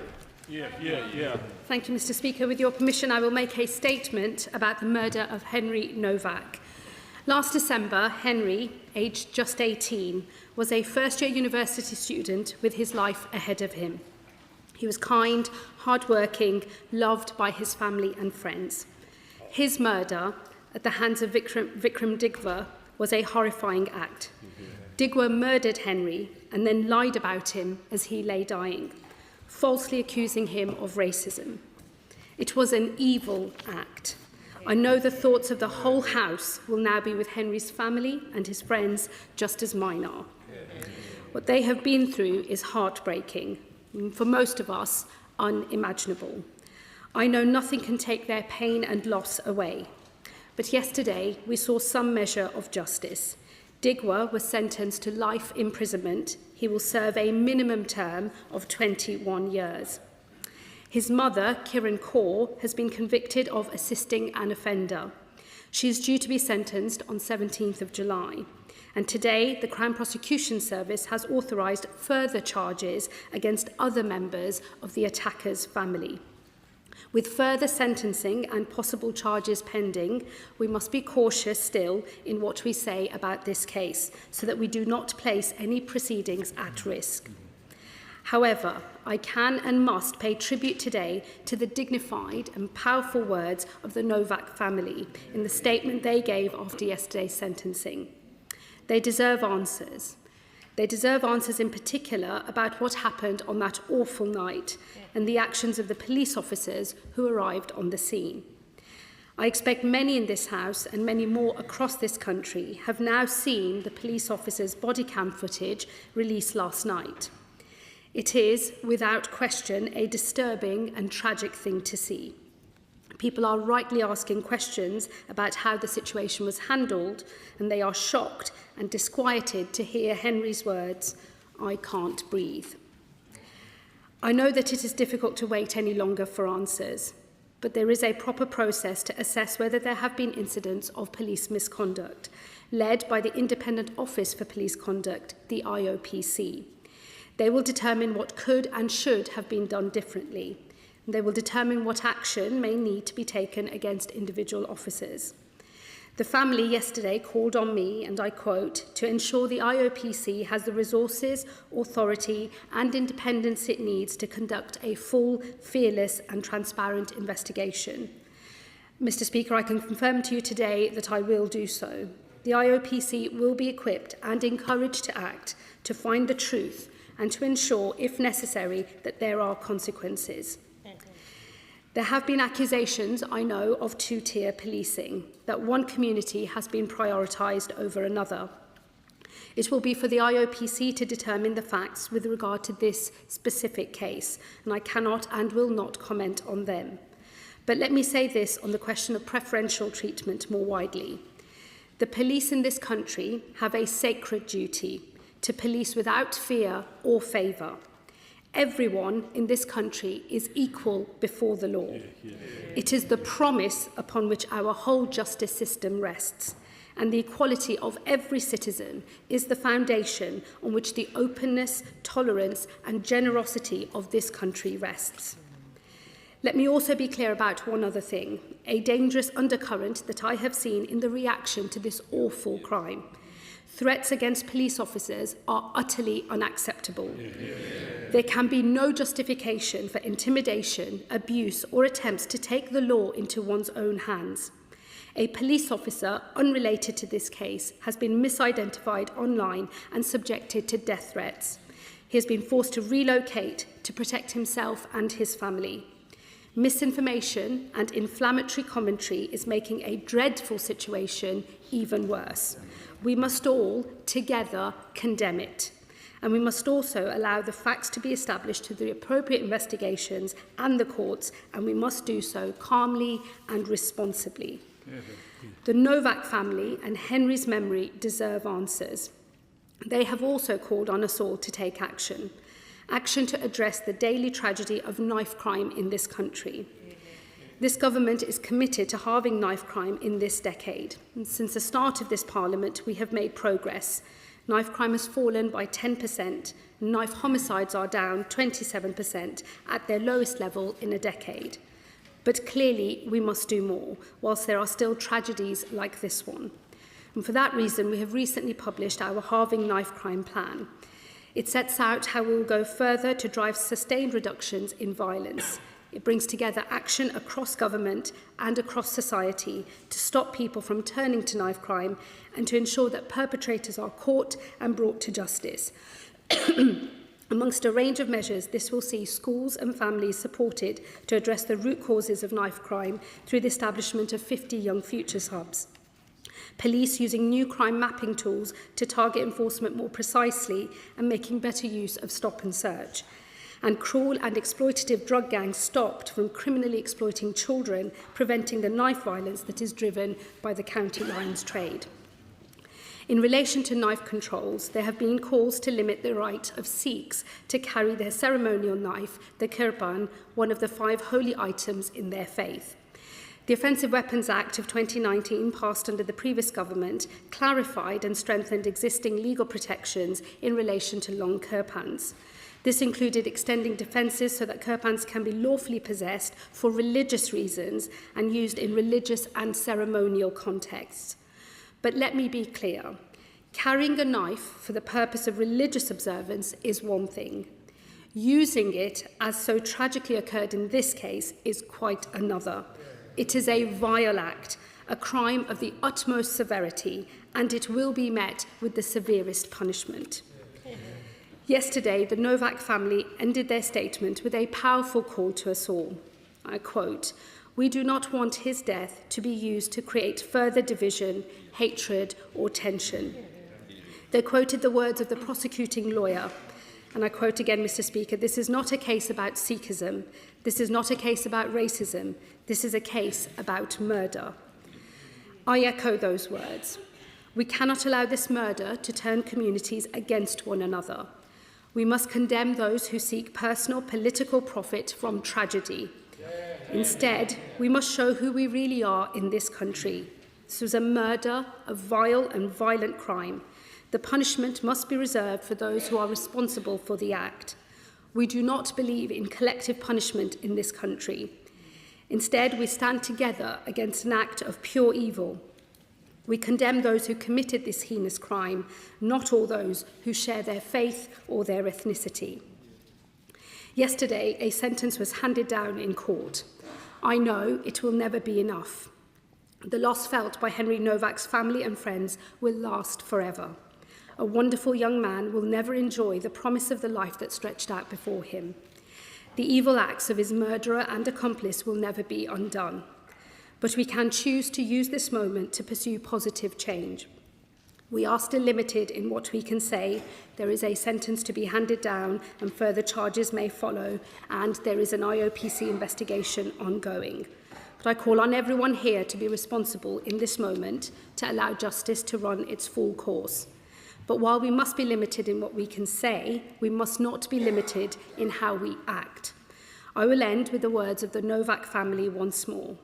Last night, they wrote that no other family should experience the heartbreak and horror of losing a child to knife crime.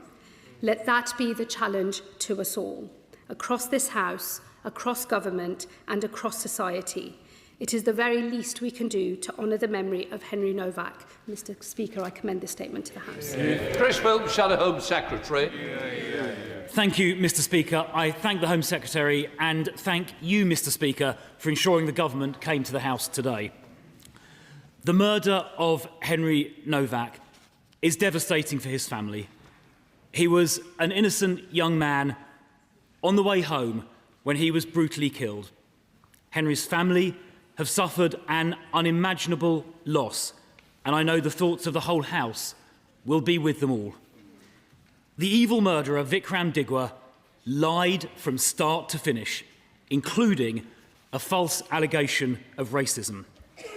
But on arriving at the scene, the police appeared more concerned with the accusation of racism and even the possibility that Digwa himself was injured than they were in helping Henry.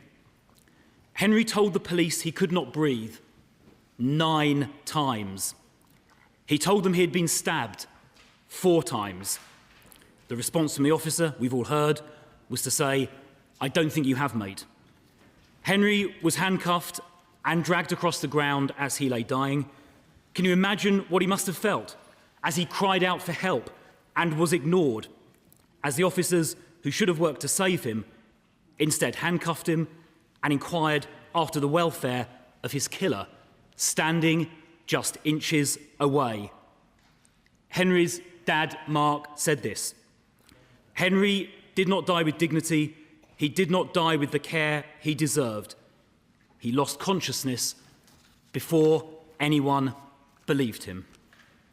So we need the IOPC to urgently and transparently report into how it was the police attending were more concerned with the accusation of racism than they were in helping a dying man.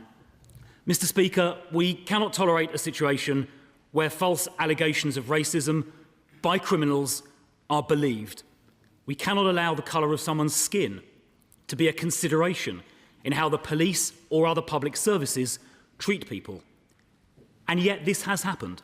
Just recently, we learned that Valdo Calicone, who murdered 3 people in Nottingham, was not sectioned by mental health professionals because they thought there was, and I quote, an over-representation of young black males in mental health detention. The consequent failure to section Valdo Calicone, in part because he was black, led directly to the murder of 3 innocent people. The head teacher of Axel Radicubana was accused of racist stereotyping when she described Radicubana as a threat to safety, and the risk assessment was watered down. Radicubana, of course, went on to stab and murder 3 young girls at a Southport dance class. But, Mr. Speaker, this has not happened by accident. It is enshrined in the police's own policy documents. The police anti-racism commitment, published in March 2025 by the NPCC and the College of Policing, urges police forces to reverse engineer the same arrest rates between ethnic groups, even though the offending rates are different, by treating different ethnic groups differently. Let that sink in for a moment. An official police document actually says people should be treated differently based on the colour of their skin. I've said before at this dispatch box at least twice that document should be withdrawn. The dangerous ideology of so-called anti-racism, allowing people to be treated differently based on race, must end. Extreme activists have hijacked the policy-making process, and this is where it has led. It has no place in policing, it has no place anywhere. So does the Home Secretary agree that the so-called police anti-racism commitment must urgently be withdrawn? It is morally wrong, and it is dangerous as well. Police forces must focus on catching criminals and keeping the public safe. They must simply treat everyone exactly the same. I want to finish with Mark Novak's words yesterday, Henry's father. He said this: Henry was 18. He was kind, ambitious, loved, and full of promise. He had his whole life ahead of him. But that future was stolen from him, and no verdict and no sentence will ever give it back. Mr. Speaker, it is true that nothing can bring Henry back. But let us make sure that no one ever again experiences what Henry did in his last tragic moments. Home Secretary.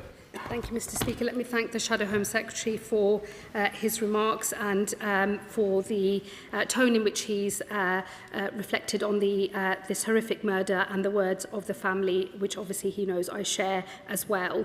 Let me just say his initial point, I would normally let it slide, Mr. Speaker, but I think there's far too much misinformation floating around social media for me to just leave this one unchallenged. On the government coming to the House, he will know that the proceedings and sentencing concluded at 4 o'clock yesterday. We said we would come immediately thereafter to the House, and we have presented ourselves here today. We have responded in an appropriate way with all of the facts at our disposal and all of the judges' remarks at our disposal for our review before coming to this House. And I think it's important that we respond in these moments in a measured way, and that is what we, the government, have sought to do. He referred to evidence in relation to the Valdo Calicane inquiry. He will know that the inquiry into the Nottingham attacks is well underway, and I don't think it would be appropriate for me from this dispatch box to preempt any findings that the inquiry might make. But of course, all of the actions and assumptions made by professionals of different public services, including the police and the health service, are subject to scrutiny within that inquiry. I'm sure those are matters that we will return to as that inquiry reports. He did refer to the findings of phase 1 of the Southport inquiry in relation to those horrific murders and the findings in relation to how the public service systems in that case in relation to Axel Rudab-Cabana centred the danger he might have posed to himself given his mental health diagnosis and did not take into account the danger he posed potentially to others. There have been recommendations, he will know, that have been made for change in this area, which the government will respond to fully in due course. But let me be very clear with him and all members in this House, in all such matters, in terms of how we engage with our public services and how they assist risk, the only important factor is the risk an individual poses, not their race, not their religion, or indeed anything else. And we will not tolerate a situation where other irrelevant factors are taken into account. I repeat again, all are equal before the law, and every public service needs to bear that in mind. He referred to the police anti-racism commitment. He will obviously remember, I'm sure, that the race action plan for the police began life under the previous Conservative government. In fact, I'm old enough to remember when Theresa May called out disproportionate use of stop and search for black communities in particular. He will know that the way that policing works in this country is by consent. It is important that the police retain the confidence of all of the communities that they police, and that there has, I think he would acknowledge, being a history and a context here relating to racism and the police. Whatever changes are made, it is important that nobody overcorrects or course corrects such that all of us as citizens are no longer equal before the law. And this government will always ensure that in fulfilling their sacred duties to keep our communities safe, that the police always act without fear and favour and always ensure that every citizen is treated equally. But I'm sure he wouldn't want to do down or ignore historic and legitimate concerns that there have been from some communities about institutional racism as well as differential treatment. I condemn all types of differential and every type of differential treatment. I do not stand for it. My own track record as a government minister shows I will always act when there is evidence of differential treatment, and it is absolutely vital that that message is heard loud and clear across the whole of our country. Durham Caffey. Thank you, Mr. Speaker, and can I thank the Secretary of State for her statement. Henry was a popular and much-loved student at the University of Southampton, and his murder has horrified our city. I know both my honourable friend, the member for Southampton Test, and I want to commend everyone at the university for their response and support for the university community following this tragedy. Mr. Speaker, like many, I've watched the body cam footage, and it is both heartbreaking and infuriating. It makes it plain for all to see how Henry posed no threat that would warrant being handcuffed, and yet was treated as a criminal based on the lies of his murderer. Now, no one in their right mind thinks that one Sikh or one or two police officers represents all Sikhs or the entire police force. As Henry's father has said, this is about murder, about our response to it, and about our prevention of it. So I have two questions for my right honourable friend. We have a knife problem in this country. That's why we've taken early steps to ban zombie knives and to crack down on knife sellers, but it is obvious that is not enough and we have to go further. So will the Secretary of State commit to clarifying a set of tough and consistent knife laws and the resources to enforce them so that we can actually move on? And secondly, I echo the words of Henry's dad, as she did, and ask the Secretary of State to guarantee that the IOPC will have the resources, the authority and the independence it needs to conduct a full, fearless and transparent investigation. Will she guarantee that? Because the catastrophic errors that were made when police officers got to Henry must never happen again. Well, let me thank my honourable friend for his contribution and for his questions. Let me give him that guarantee. The IOPC will and do have the resources that they need in order to conduct their investigation, and I know that they will do so, with the full independence that is afforded to them in our system. I understand that they intend to report finally within the next 3 months, and I do believe that a meeting is now taking place with the family. Some contact had been made before, but they were waiting for the end of the criminal trial. So, of course, they will do their job. They are getting on with doing their job, and I expect them to report as quickly as possible. But I can give him the guarantee that he seeks. He is right about us having a knife crime problem in this country. That is why the government has a landmark commitment to halving knife crime over a decade. It's why we've launched the Knife Crime Action Plan. And let me reassure him, it does have the resources it needs in order to fulfil its historic mission. Max Wilkinson, Liberal Democrat spokesperson. Thank you, Mr. Speaker. This is a heartbreaking case of a young man who should be alive today with a happy life ahead of him because of the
Mr Wilkinson, it's no use holding your hand up as though you're some policeman.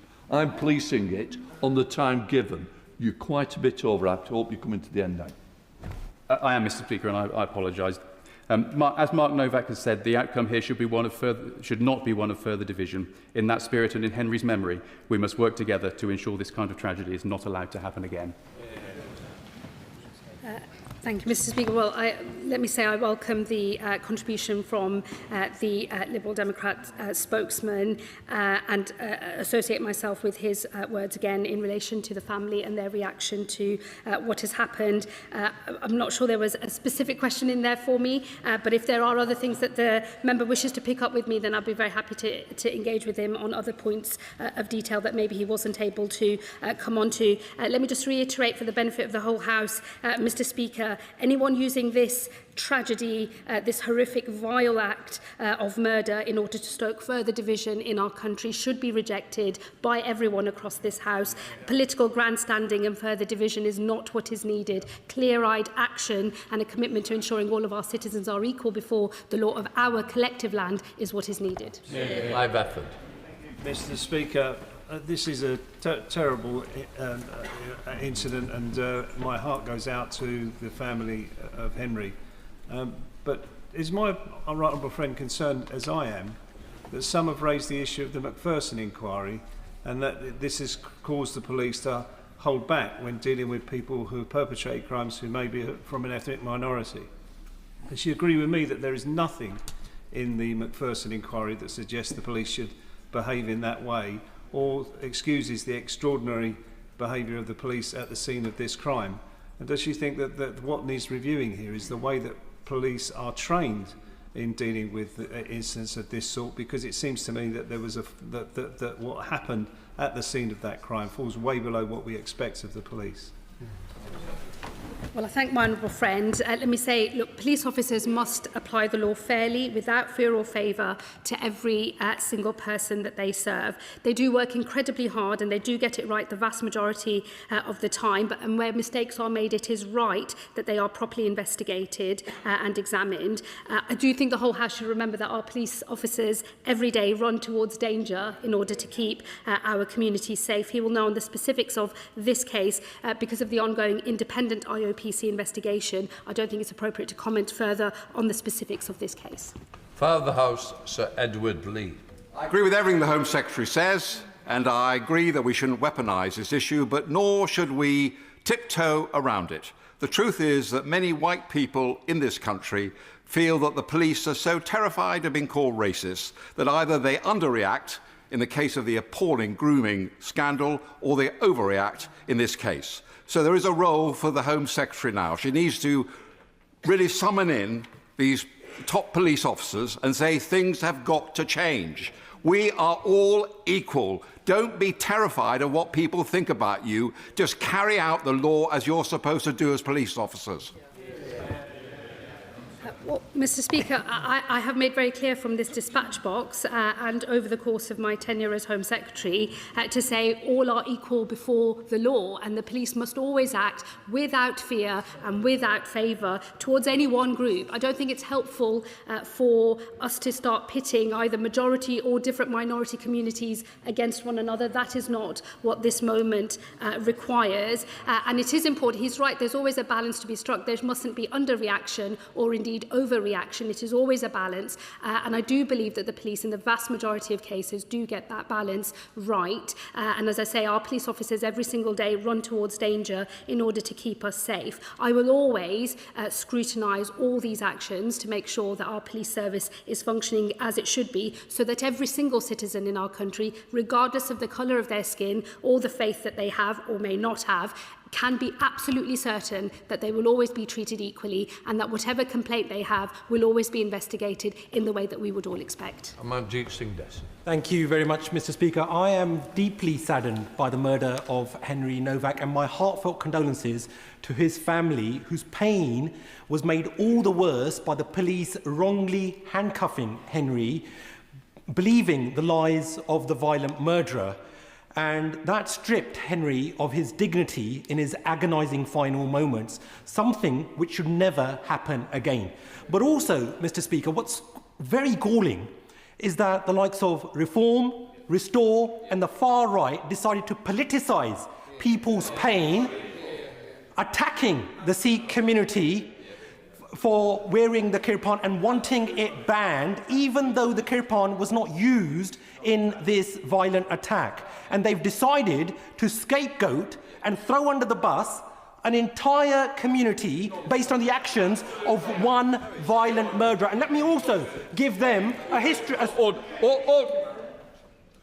You're meant to be going through the chair, not across the chamber. My apologies, Mr. Speaker.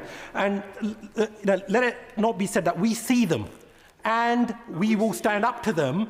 And we let me also give a short history lesson, Mr. Speaker. Order, order.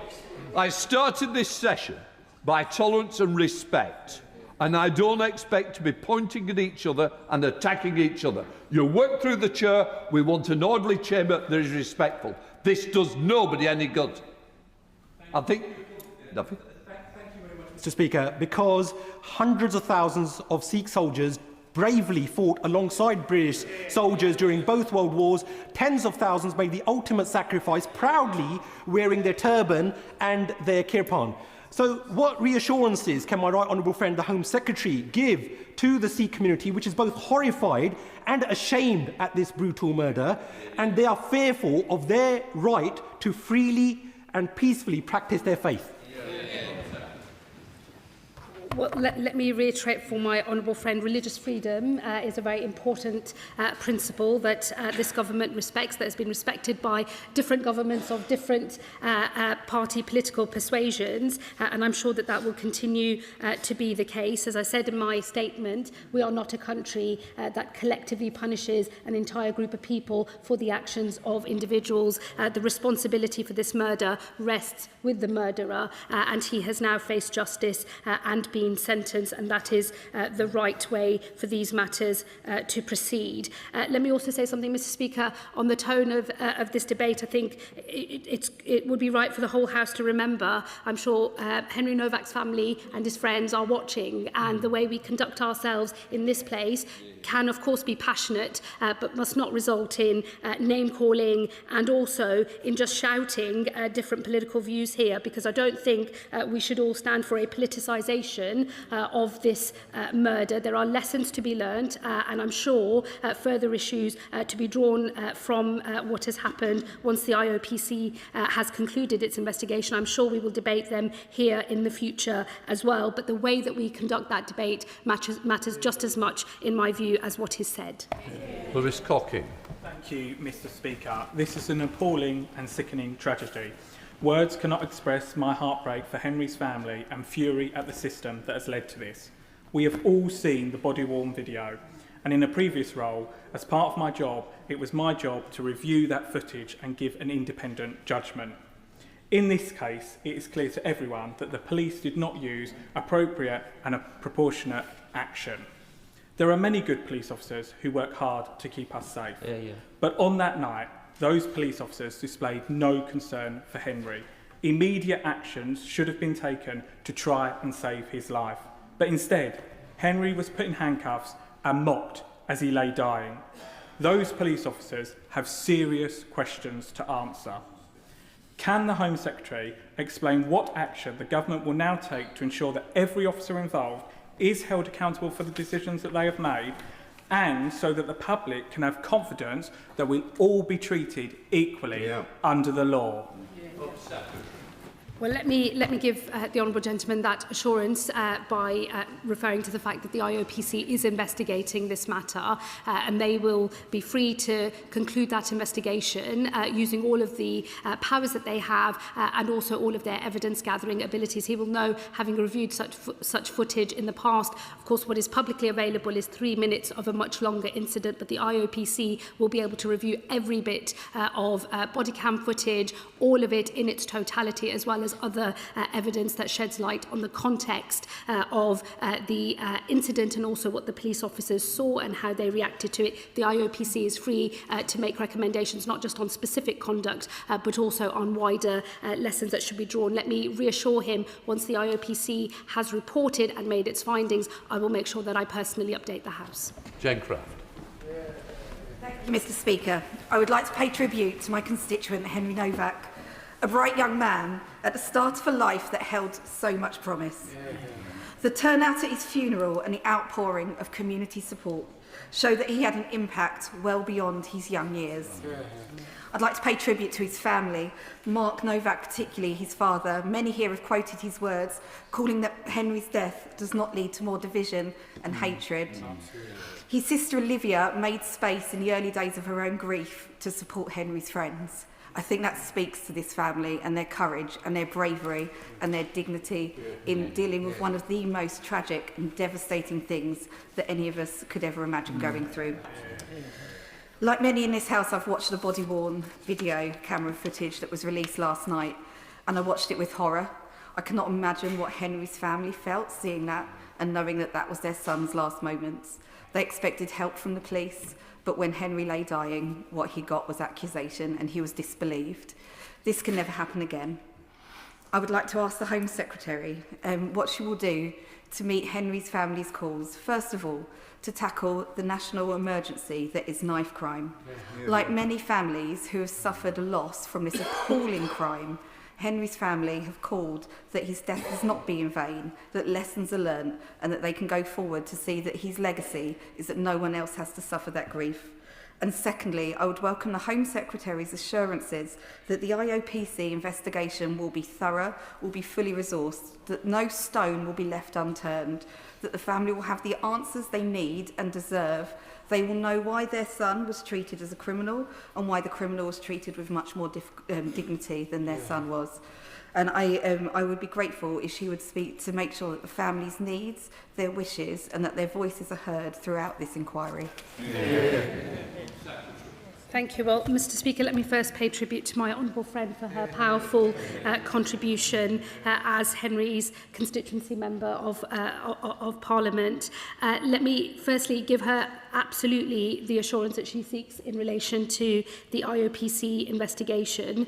I know that that investigation is continuing at pace. I know that the family is being engaged with. If there are any concerns about that process, I do invite her to let me know immediately, and I will personally ensure that any concerns are dealt with and that the family can have confidence in the IOPC process. Let me say also on knife crime, this government has acknowledged the absolute epidemic of knife crime in our country and the imperative that we have to act upon it. It's why we have our landmark commitment to halve knife crime over a decade, why we have launched the Knife Crime Action Plan. It is a resourced package of measures designed to deal with the scourge of knife crime. And let me give her this reassurance, and exactly as I said in my statement earlier, we will leave no stone unturned to deal with knife crime in our country, and we do so in the name of all victims of knife crime, including Henry. Their lives must not be in vain, and we must learn the lessons that prevent these tragedies from occurring in the future. Robert Jenry.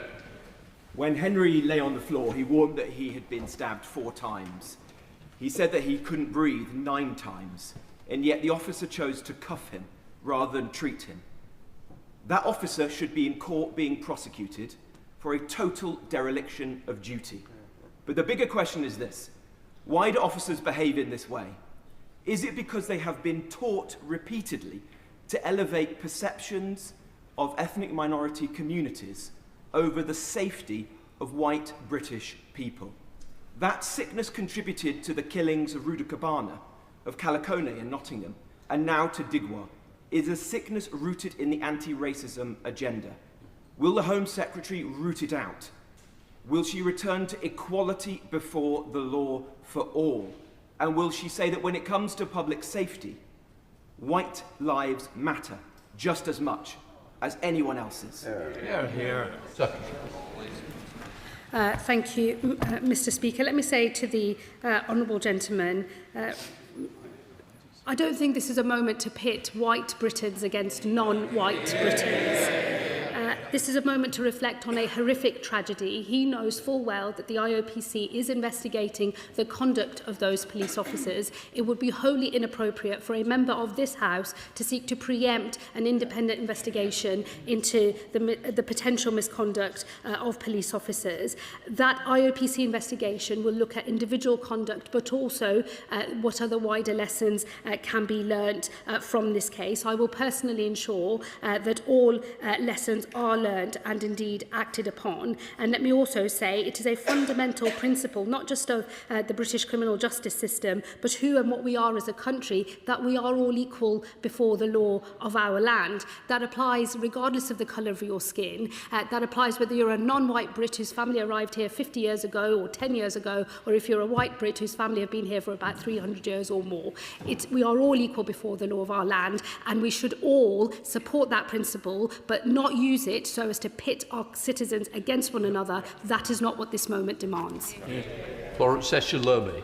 Thank you, Mr. Speaker, and I thank the Home Secretary for coming to the Chamber this afternoon. And as many honourable and right honourable members have said, no one can be moved after watching that footage and just seeing a young life being wasted like that. But I think just the inhumane and degrading treatment that Henry had to go through in his last few moments is something that will stay with the family, something that will stay with the family when the news coverage has moved on, something that will stay with the family after those police officers are being prosecuted. Because when someone is killed by a murderer who is intent on killing, regardless of your race, it is the families and the communities that have to deal with the long-term impact. Many of us in this chamber have had to comfort constituents who've lost a family member through knife crime. And this epidemic across the UK has to come to a stop. How is it possible that this killer was allowed to roam the streets with a 21-centimetre knife and freely stab someone and then lie? It is really important that we do make sure that this government gets to grips with that.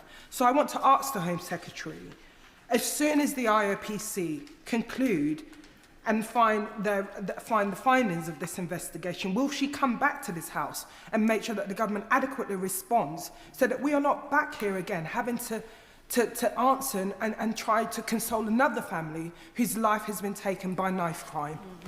Secretary.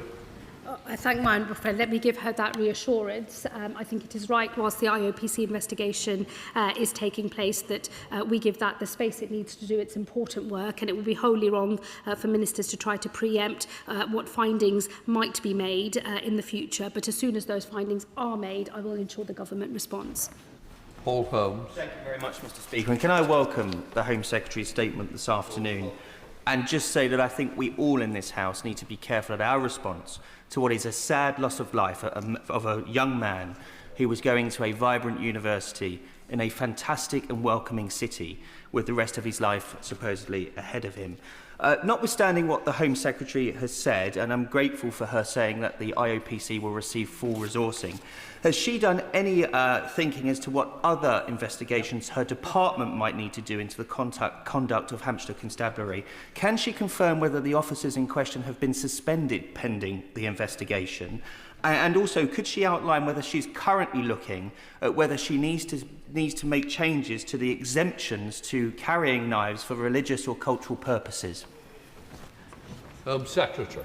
I thank the honourable member for his contribution and his questions. Let me say to him on the question of suspensions, that is a matter for the IOPC because of the way that they make their initial findings and then obviously react to the evidence as it all becomes available. And of course, now that the criminal proceedings have concluded, they will be able to ramp up and go faster on that process. So again, it wouldn't be appropriate for ministers to be either cited on that or seek to direct it in any way, but I know that staff at the IOPC are watching, and to the extent that there are clarifications or questions that need answering, I'm sure that they will respond. But they are wholly independent of government. Let me say to him on the exemptions for the carrying of knives for the purposes of religious ceremonial purposes. This has been a long-standing part of our arrangements as a way of balancing public safety alongside religious freedom. It has been supported by successive governments, including this one. So we are not seeking to move away from our respect for religious freedom. The wider sort of context is an important question. It is always worth serious consideration. But for myself, I think my approach here will be to engage directly with representatives from the Sikh community and also knife crime campaigners. I think these are issues of a common cause rather than pitting those two groups against one another. But I would just repeat the point I made in my statement. There is a world of difference between a person acting out of religious observance, carrying something as an act of faith, and somebody unsheathing that weapon and using it to kill somebody, and that individual has met the full force of the law. Jonathan Hinder. Thank you, Mr. Speaker. As you know, there is no bigger champion for policing in this House than me. But the body-worn footage of Henry Novak's death is gut-wrenching. And the police response is, on the basis of what we know so far, unfathomable. So it's right that the IOPC is investigating, but very often these investigations, as everyone around policing knows, have taken far, far too long, sometimes many years, which is not good for anybody involved. So can the Home Secretary assure me that she will press the IOPC to report as quickly as possible, most of all for Henry's family? Home Secretary. My honourable friend speaks powerfully from deep personal professional experience, which I pay tribute to.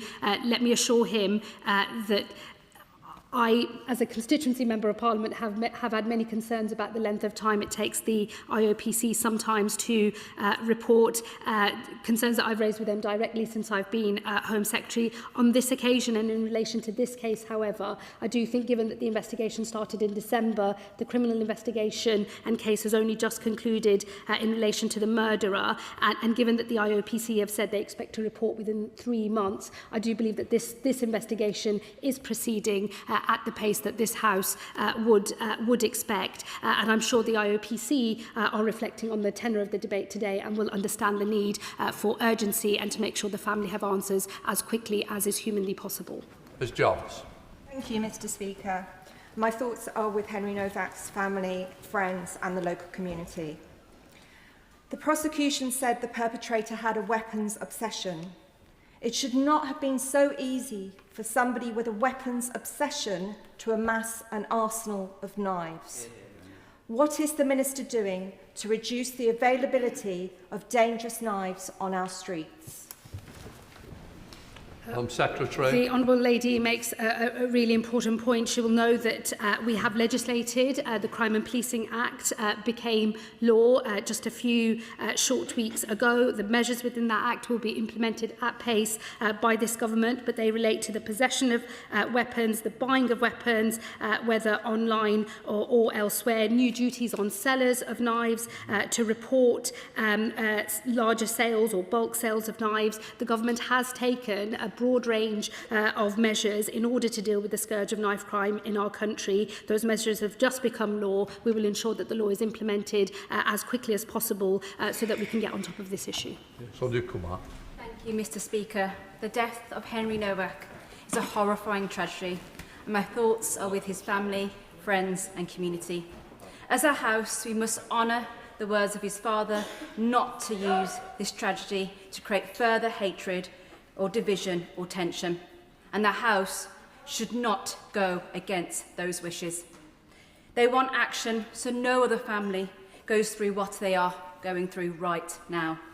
Will my right honourable friend guarantee that she will go further and faster to tackle knife crime so no one fears walking the streets of the UK? Home Secretary. Let me say simply to my honourable friend, she makes a powerful point, and yes, I will. Thank you very much.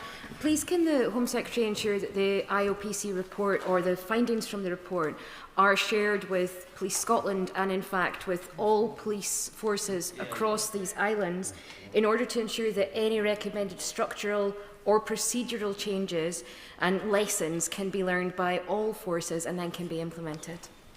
Home Secretary. The Honourable Lady makes a very good point, and let me say to her that although of course some of these responsibilities are devolved, I do hope that other legislatures in our country will show interest here, and certainly myself and my ministers do engage with our partners in devolved administrations, and we will continue to do so and discuss this matter as well.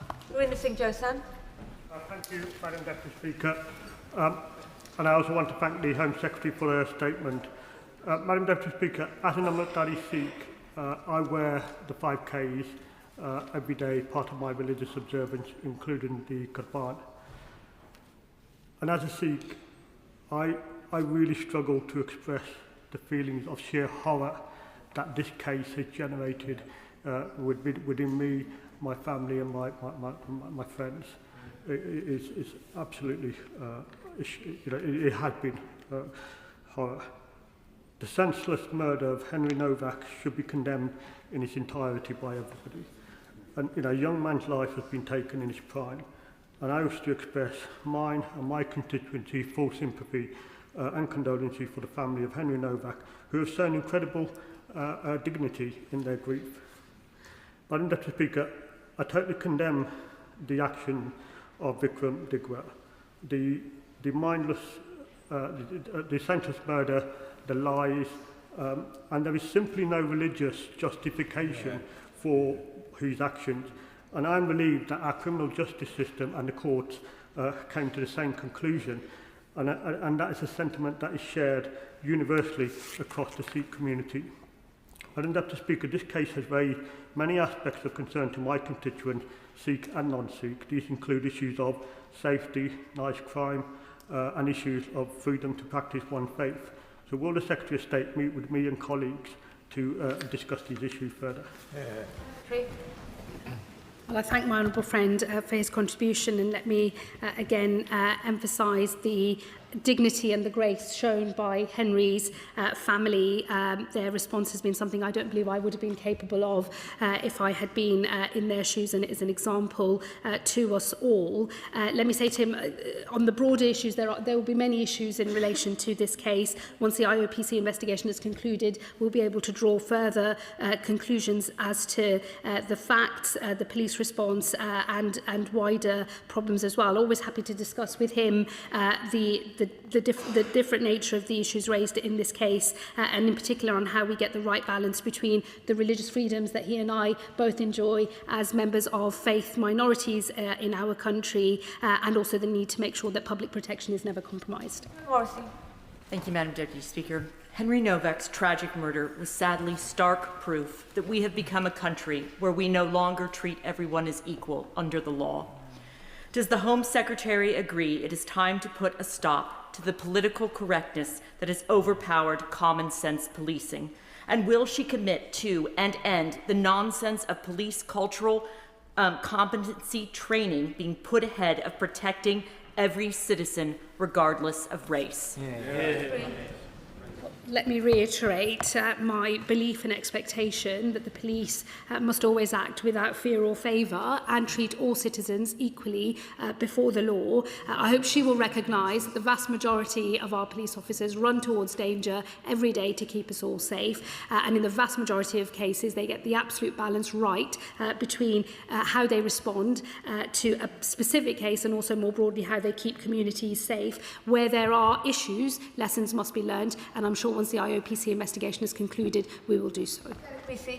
Thank you, Madam Deputy Speaker. I think for all of us as MPs, the time we spend with families who lose a family member in horrific circumstances stays with us throughout our career. And I know in my community there'll be many parents who sadly lost children to knife crime who will have seen Mark Nowak's statement and felt every single word and want to send their condolences to the family. They will also be acutely aware of how a difficult watch that body camera footage was, and his words about not seeing the tragedy used to be inflame division. Given that, and given how some people are interpreting this matter and the misinformation that is circulating, I wonder what thought the Home Secretary has given to how we can have trusted sources of information about this issue, because there is an important need for scrutiny and transparency about what has happened, and in that context where there is so much misinformation, we need sources of light, not heat. What more could the Home Office do on that matter, please? Home Secretary.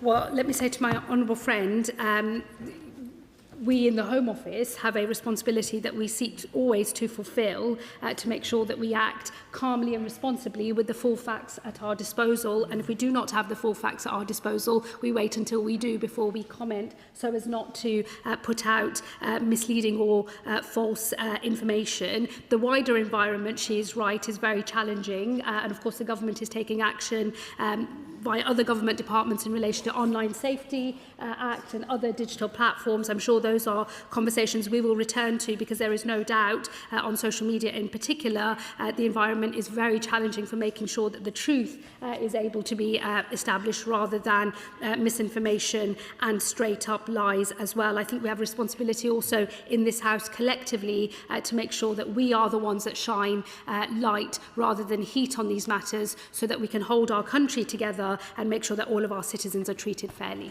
Samuel Wilson. Madam Deputy Speaker, and our sympathies go out to the family who must have been horrified by what they saw on the police footage. How have we reached a stage in this country where when the police go to an incident, they arrest a dying man because they're afraid of being accused of racism by his murderer? And this is something which is affecting police right across the United Kingdom. Only this week in my constituency, in a park on the edge of my constituency, the police were called where a gather of Muslims, men, were seen to be carrying weapons. No arrests were made, excuses were made for the carrying of the weapons, and the anger of the community is palpable. would the Secretary of State make it clear to the police that policing should be based on not on fear of racism or direction by chief constables, but and it shouldn't be based on the colour of people's skin. Police should carry out their duty impartially, and two-tier policing only diminishes the police, undermines their credibility and undermines their standing in the community, which is bad for everybody. Well, look, let me say to the Honourable Gentleman, there can of course be no suggestion of two-tier policing, and we would never, and no one would ever stand for that. I hope he would acknowledge that the police respond to danger every single day and have to make quick decisions in usually very difficult circumstances, and in the vast majority of cases they do get things right. And I do think it's important that we acknowledge the broader picture in relation to policing. Of course, when things go wrong or if the balance is not struck correctly, that should be investigated, scrutinised, and lessons must always be learned. But I wouldn't want us to be in a position where we just accept that somehow there are big problems here in relation to how our police, generally speaking, approach their job. I do agree that any instances where it looks like something has gone wrong do cost public confidence within policing, but that is why we have the independent arrangements that we do with the IOPC to investigate fully, to make findings of fact that then the government and others can take action on. Thank you, Madam Deputy Speaker. Henry Novak's murder was a senseless, evil act, a criminal act that Vikram Digba bears responsibility for. That he provided false claims to evade responsibility is horrific. The actions of the perpetrator do not represent a whole community, and I know the Sikh community in the UK wholly condemn it. Many of us are deeply distressed about the circumstances of Henry's death and his treatment in the final moments. So how will the Secretary of State ensure that those lessons are learned and that Henry's family are put first and fully considered? And on knife crime, how will we ensure that the root causes are dealt with and that resources are provided to agencies but also communities? Home Secretary. Well, let me assure her that the Knife Crime Action Plan is funded, and we have put significant money behind violence reduction units and other measures that we know are absolutely imperative in dealing with knife crime in our country. And let me assure her again, as soon as the IOPC investigation is concluded, I will make sure the House is updated. Sir Julian Lewis. Is it normal police practice to handcuff a person lying helpless on the ground and clearly offering no resistance, and given her admirable and utter rejection of differential treatment of people according to their race, will she undertake to examine and withdraw the policing policy document identified by the Shadow Home Secretary as embodying precisely such differential treatment? Secretary. Well, let me say to him on policing practice and the specifics of this case, that is precisely what the IOPC is looking at, because they take into account context and what the expectations of police officers are, given the specific contexts of danger that they face. And the IOPC will look into that. Once they've made their findings of fact, I will, of course, return to the House. And let me say again, look, on the issue of differential treatment, he will know, he is a member of long-standing in this House. We've had many debates where, from the opposite end of the race spectrum, if I might put it like that. Today we are talking primarily about the white community in this instance, but there have been many debates in this House about differential treatment for minority communities as well. It's why I say I don't think it's helpful for us to look at this through a community-specific lens. It is much broader than that. I will, of course, make sure that I always engage with the police on the specifics of their policies, but it is not my view that the police are institutionally or systemically operating a system of differential treatment, and we will always make sure that we guard against that, and I will work with the police to make sure that never happens. Toby Perkins. Well, thank you very much, Madam Deputy Speaker. I welcome the Home Secretary's fierce rejection of two-tier policing or any suggestion that people should be judged differently according to their colour. The footage that we saw was one of the most sickening things that I've ever seen, and my heart goes out to the Novak family who had to witness that. She's absolutely right to say that we must wait for the IOPC investigation, but if it does turn out that some kind of misguided application of the culture of policing has led to the victim being not believed while the murderer was believed, what more will she be able to do to make sure that every single police officer hears loud and clear her message that everyone deserves to be policed regardless of the colour of their skin in exactly the same way? Secretary.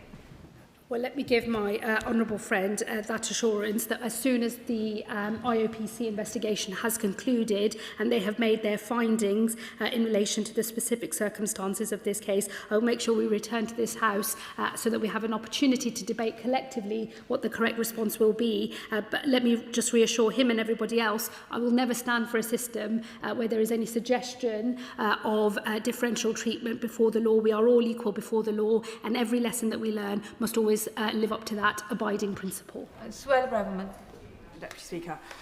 Henry Novak was murdered near my constituency of Fareham and Waterlooville, and local people are rightly furious with Hampshire Police, those officers who attended the scene, but also those leading the force.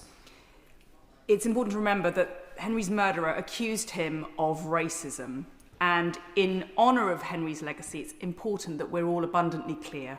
The judge found absolutely zero evidence to back up that claim. Does the Home Secretary agree that a false accusation of racism against a white person is just as bad, if not worse, than a legitimate claim of racism because of the deceit? Does she also agree that watching that body cam footage, it is clear that police officers treated Henry with disdain and contempt and arguably negligence because of the colour of his skin? We are hearing Number 10 say that two-tier policing does not exist. Home Secretary, where is the leadership today? British people are furious. The leadership is not coming from the government. Home Secretary. Well, let me say I disagree with her entirely. I think that good leadership in these circumstances, actually great leadership has already been shown by the family of Henry Novak in the tenor of their response and their statement and their desire, rightly in my view, to not see this murder be used as a tool of furthering division in our country. And I think we could all do well to take our lead from Henry's family. But let me also say to her, I am in the House today, I am answering questions. I've undertaken to come back once the IOPC investigation has concluded. She is a former Home Secretary. She will know these independent arrangements exist so that people can have confidence in the findings that are made in cases such as this, and to know that they are done without political interference or for political ends. Let me say to her on the broader question, point that she made at the start of her contribution on false allegations, lies are lies and they must be called out as such, and where a lie is criminal or leads to criminality, it must face the full force of the law. That is what has happened in this case. There has been a measure of justice because the criminal case has concluded and the murderer has been found guilty of murder, and the judge has made further findings in relation to the circumstances of this case. And again, I would urge her and some of her colleagues, when commenting on this case, they stick to the facts as they have been established. Thank you, Madam Deputy Speaker. And can I thank the Home Secretary and the Shadow Home Secretary for the way they introduced this very sensitive issue. The murder of Henry Novak was a wicked act of brutality. His family and all those who loved him have been left with an unimaginable grief, mourning their brother, their son, and their friend, who they'll never, ever get back.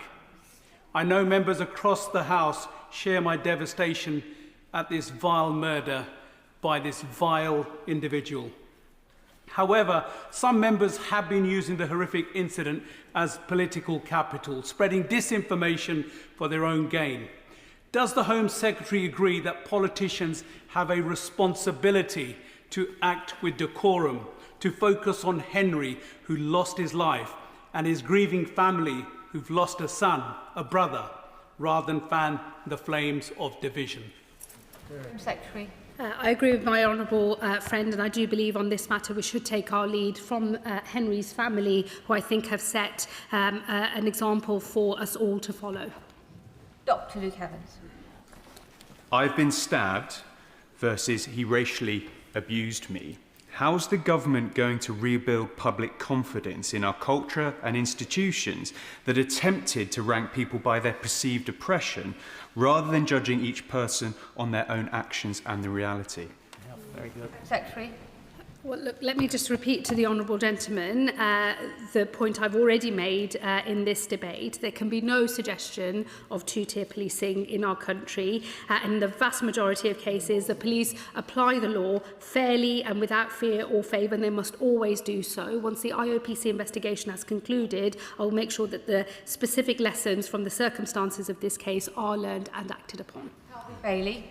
Thank you, Madam Deputy Speaker. This crime was a vile act and a crime of the utmost severity, and I'm pleased that it's been treated as such by our courts. This is a case about to murder a young man, and our thoughts should remain with Henry Novak's family. We do not know why the officers acted as they did, but there is nothing in the Macpherson inquiry that can be blamed upon the apparent lack of humanity displayed in the body-worn camera footage. Does the Home Secretary agree with me that we should reflect upon the words of Henry's father, Mark Novak, who asked that his son's death should not be used to create further division, hatred or tension? And does she agree that this is entirely what the interventions of the member of Clacton and others seek to do? Home Secretary. Look, I thank my honourable friend for his contribution. Let me say I do agree with him. He's right to refer to the words of Henry's father. Many members have referred to those words rightly today, and it is something that we should all bear in mind. Let me just reiterate again, I will ensure that all of the lessons that must be learned from this case are learned and are acted upon properly, but this case turns on its own facts and its own circumstances and is not to be used, in my view, to unwind other changes that were made in order to rebuild public confidence in policing. Thomas. Madam Deputy Speaker, this cowardly murder is not a reflection upon the Sikh community, which has integrated itself with honour and modesty into the UK. I understand that the weapon wielded was not that traditionally carried by Sikhs. I however, believe that this murder may give reasonable grounds to review existing exemptions to knife legislation on the grounds of religious reasons and national dress. I know that the Home Secretary wants to halve knife crime within the next 10 years. What message do these exemptions give? Is she honestly going to rule out at least a review? Home Secretary.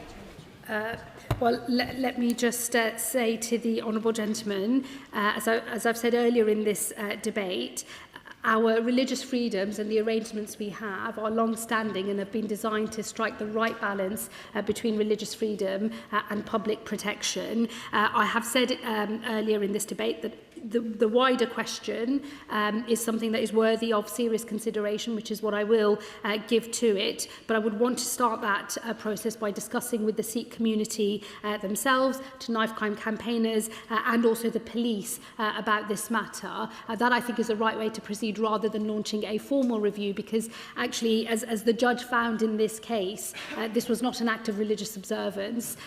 The minute that knife was unsheathed to be used, it became a murder weapon, and the murderer has now faced the full force of the law.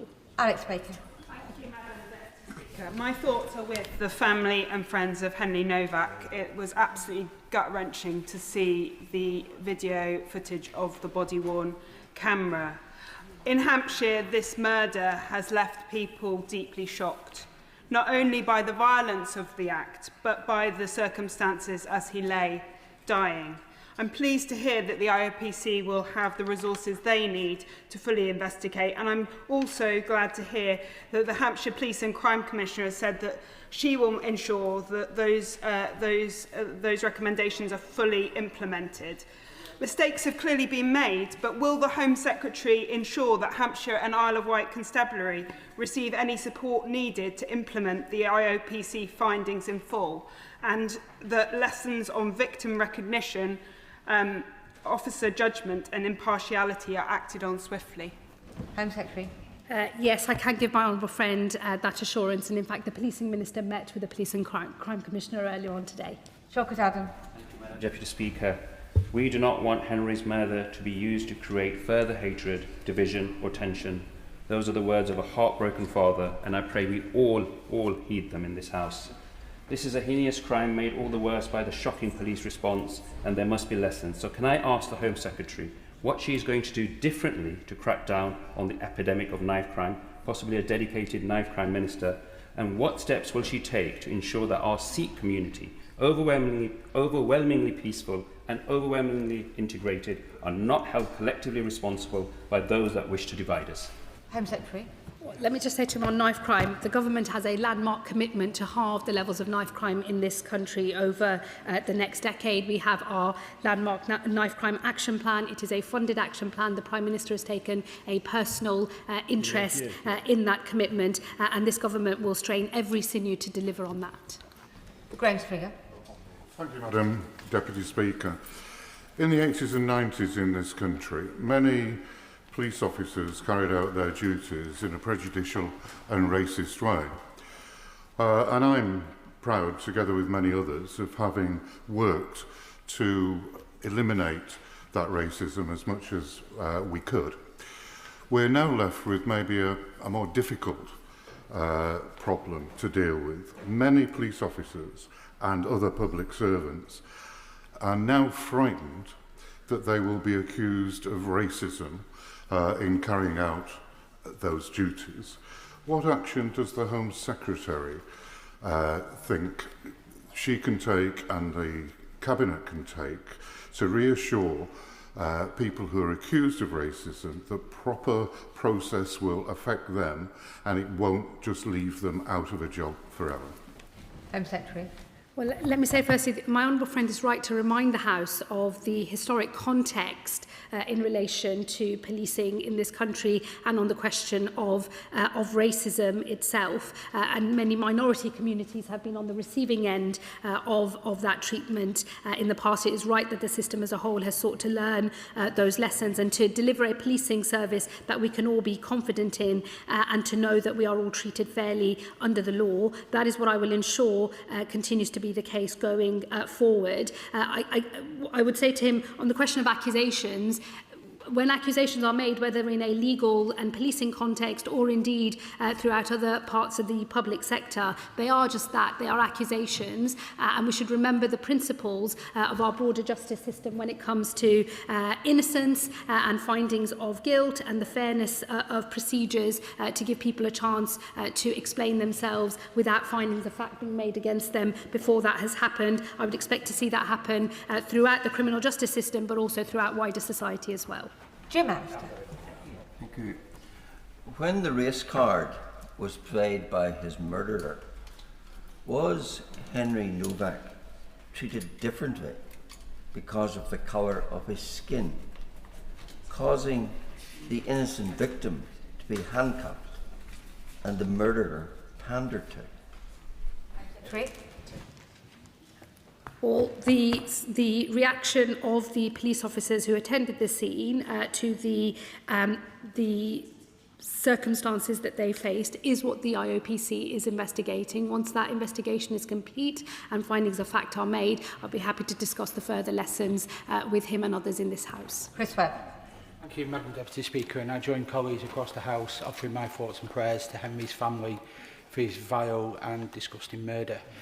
Unfortunately, we're seeing those far-right groups in Blackpool and across the country using Henry's death and weaponising it to create more hatred. So can the Home Secretary join me in condemning those in Blackpool and across the country and make sure that we honour the powerful call from his family who don't want it to be used for further division, hatred or tension in this country? Well, let me join with my honourable friend and members across this House in condemning the actions of the far right utterly. They are completely unacceptable, and we should all take a stand against them. Weaponising this horrifying murder, this terrible tragedy for the Novak family in order to spread further division is not what this moment requires, and I hope that that can have broad support from across the House. Carla Lockhart. Thank you, Madam Deputy Speaker. My thoughts are with Henry's family. As I listened to his dad yesterday, I couldn't help but cry myself at the loss that they have suffered and the fact that that video footage is etched on their mind forever. Madam Deputy Speaker, it appears in the UK we have an undercurrent of anti-white racism brewing. We see white people jailed for allegedly inciting racial hatred on social media, but members of other communities not even prosecuted for viciously attacking police officers. Henry Novak deserved better. He did not deserve to be attacked. He did not deserve to spend his final moments pleading for help and saying he could not breathe.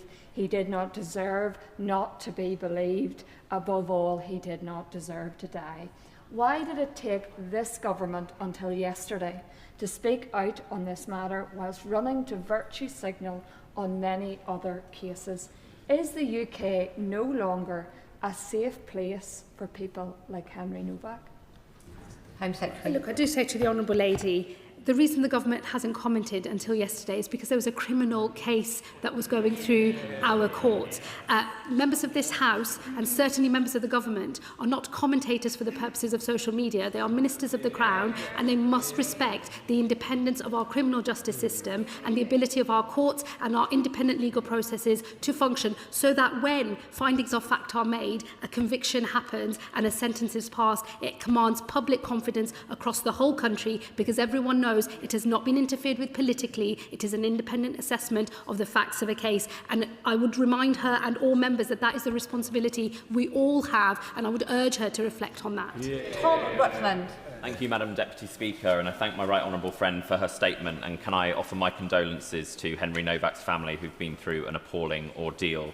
What assurances can my right honourable friend provide that Henry Novak's family's concerns regarding the initial police response are being fully considered by the relevant authorities, that lessons will be learned from this terrible incident so that no other family has to see their loved one doubted in their final moments by those who should be helping them? Home Secretary. Yes, let me give that assurance to him and through him to the family, as I've done so earlier, and in particular in my statement today. They asked a specific question of me when they responded yesterday, and I have met that challenge, and I will ensure we continue to meet that challenge and that they get the answers that they need and that they deserve. Final question, Tristan Osborne. Thank you very much, Madam Deputy Speaker. And can I thank the Home Secretary for coming to the House today? And can I also extend the sympathies on behalf of my constituents to the family of Henry Novak in what is a heinous and horrific crime.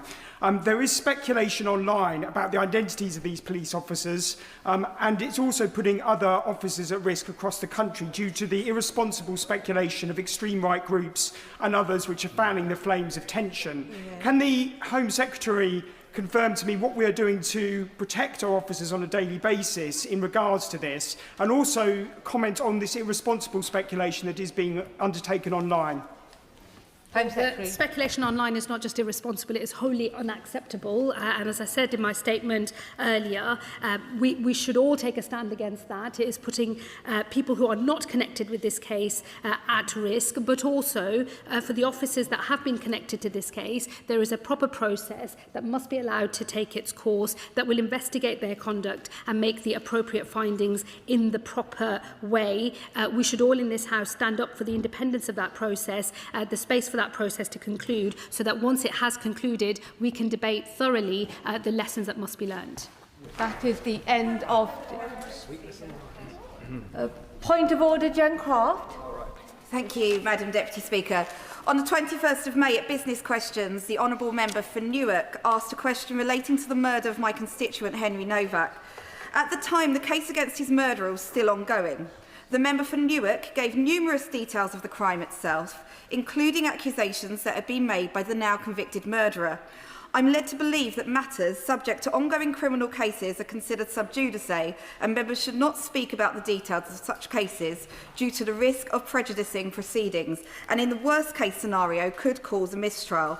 Can he imagine the impact that would have had on my constituents to have had to go through the trauma and horror of a trial only to have to go through it again because a politician had been impatient and reckless? I would be grateful for your advice, Madam Deputy Speaker, on how members should conduct themselves when wishing to raise matters that are sub judice, and whether the member for Newark owes an apology to the members of this House who have abided by this convention, respecting the family's right to justice, and who he has repeatedly castigated online, and if indeed he owes an apology to my constituents who themselves have refrained from publicly giving voice to their justified horror at the initial police response until the trial has concluded, to make sure that their loved one could receive justice. I thank the honourable member for giving notice of her point of order and understand that she has indeed informed the member for Newark in advance. The House's sub judice resolution is a significant self-imposed restriction on freedom of speech in this House. Its purpose is to prevent prejudice to individual cases and to preserve comity with the courts. As she notes, the clerks in the table office are always happy to advise members on the sub judice rule and its application to proceedings. It is, however, ultimately the member's responsibility to avoid infringing the sub judice rule and to exercise freedom of speech responsibly. Point of order, Carla Lockhart. Thank you, Madam Deputy Speaker, and apologies for not giving prior notice, but it's pertaining to the answer that was given to me in the previous session. Could she advise if records can be checked from the front benches as to whether or not this House discussed and debated the murder of the 3 little girls in Southport before the murderer was sentenced, and also in the case of Sir David Amos, because I believe both were brought to this House before the murderer was sentenced? The honourable member did not give me prior notice of her point of order. First of all, the Chair is not responsible for the content of the speeches or the contributions made by back benches, let alone the front benches. I do not have the information to hand about the 2 particular issues that she's raised, but no doubt the clerk can provide that information in a moment or two whilst they look up that research or that bit of information that she so requires. As the member will know as well, the government is responsible for the statements that they bring forward to the House. Now, if that is the end of the points of order, I'll allow the front benches, if they wish to shuffle over. Everyone else should leave the chamber if they wish to do so very quietly and very quickly.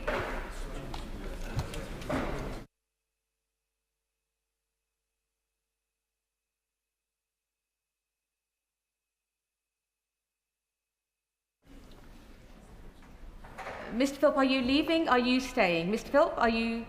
Go. Wonderful. No, of course. Programme motion to be moved formally. I beg to move. The question is, as on the order paper, has many that opinion say aye? Aye. Of the contrary, no? I think the ayes have it. The ayes have it. The clerk will now proceed to read the orders of the day. Armed Forces Bill, Committee. Now. Order. Order.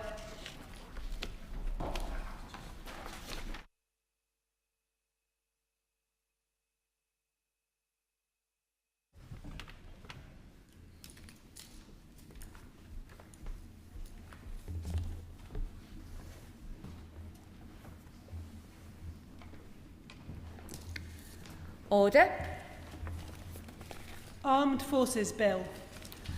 The debate will take place on the proposition that Clause 1 stand part, together with other clauses and schedules stand part of questions, and the amendments and new clauses that have been selected and are grouped together. I remind members that in the committee, members should not address the Chair as Deputy Speaker. Please either use our names when addressing the Chair as Madam Chair, Chair or Madam Chairman are also acceptable. The question is that Clause 1 stand part of the bill, and I call the Minister, Minister Alkens. Madam Chair, it's a pleasure to be speaking to the Armed Forces Bill before the Committee of the whole House today. I'd like to start by again placing on the record my thanks to the members of the Select Committee for their thorough and constructive consideration of the bill and for the publication of their extensive special report. There are a considerable number of amendments and new clauses before the committee today. In my opening remarks, I will jump straight in, speak first to the amendments in my name, and then I intend to focus principally on the other amendments that seek to amend provisions already contained in the bill. I will then endeavour to address as many of the new clauses as possible in my closing remarks after listening to the points raised in the debate. I will give way. Thank you. I apologise for interrupting so early, but before he gets into his stride, I'd like to place firmly on the record that yet again we're debating this very important piece of legislation, which is materially important to the care of our armed forces. There is no Reform Member of Parliament in the chamber. Does the Minister agree with me? There's a massive irony that these plastic patriots love to wrap themselves in the flag, but they can't be bothered to turn up in Parliament today to debate the fate of those who serve to defend it. Interventions are made and taken by those who wish to take them, and we need to make sure that interventions and the speeches today stay within the scope of the debate. Minister Al-Kens. I completely agree. Full patriot. I support patriotism, but I make sure that I practice it. By not being here today, we're demonstrating that individuals don't necessarily live up to those standards. Amendments 8 and 9 bring the Greater London Authority, combined authorities and combined county authorities within the scope of the Covenant duty, alongside those local authorities already listed in the bill. These bodies exercise functions in policy areas covered by the bill and should therefore have regard to the Armed Forces Covenant, just as other local authorities do. The amendments simply add them to the list in Clause 2. They do not create new functions or impose new outcomes. I'd like to remind the House that the new duty will expand from 3 to 12 policy areas and already has 14,400 covenant signatories, which is a prime example of patriotism across society today. I will give way. In moving the amendment to include the Greater London Authority, the Minister puts a focus in my mind on the fact that whereas this bill applies the Covenant to all local authorities in all parts of the United Kingdom, except the district councils in Northern Ireland. Why is that? Why is it that the only councils to be excluded from the ambit of the Covenant are those in Northern Ireland? Why has the Minister not moved an amendment, I having previously raised this with him, as to include those councils as well as those throughout the United Kingdom? Minister Kent. I've continued to engage with the devolved administrations about this matter. I strongly recommend that the district councils buy into the Covenant and abide by it, accepting the nuances within Northern Ireland and how they practice in some cases the Covenant around some of the security arrangements with armed forces personnel and charities. Amendments 10 and 11 focus on defence housing, extending the existing powers in Clause 3 of the bill so the Secretary of State and the Defence Housing Service can acquire land through compulsory purchase not only in England and Wales but now also in Scotland and Northern Ireland. I'm going to make way just for a second. Historic UK-wide powers exist, but these powers are not fit for purpose as a modern power of compulsory purchase. New powers are sought for this exact reason. Importantly, in the case of Defence Housing Services, these powers will only be exercised with the authorisation of the Secretary of State, ensuring proper oversight and accountability. I'll give way. I thank my honourable and gallant friend for giving way, and he's making an excellent speech, and I apologise for so many interventions quite so early on, but I wanted to put on the record my thanks to him for the work he's done in supporting housing for veterans. He will know that I previously worked for a homeless charity in Harlow, where we had a number of veterans that needed support in this way. But would he also recognise that as well as the massive upgrade that this government is providing for veteran housing, it's really important that we also think about supporting veterans with their mental health, particularly PTSD, to ensure that they can continue with those tendencies in the long term. Minister. I'd like to thank the member from Harlow for his continuing championing both veterans, cadets and all of his constituency. There's recently been 12 million gone into reducing veterans' homelessness, and of course the Fortitude programme continues to run, trying to get as many veterans into housing as possible. Amendments 51 and 54 ensure that Crown status is retained for defence housing and other critical property assets. In the event that they are built or bought by the Defence Housing Service, this will ensure, for example, that service living accommodation remains outside of the scope of housing and tenancy legislation that would indeed otherwise apply.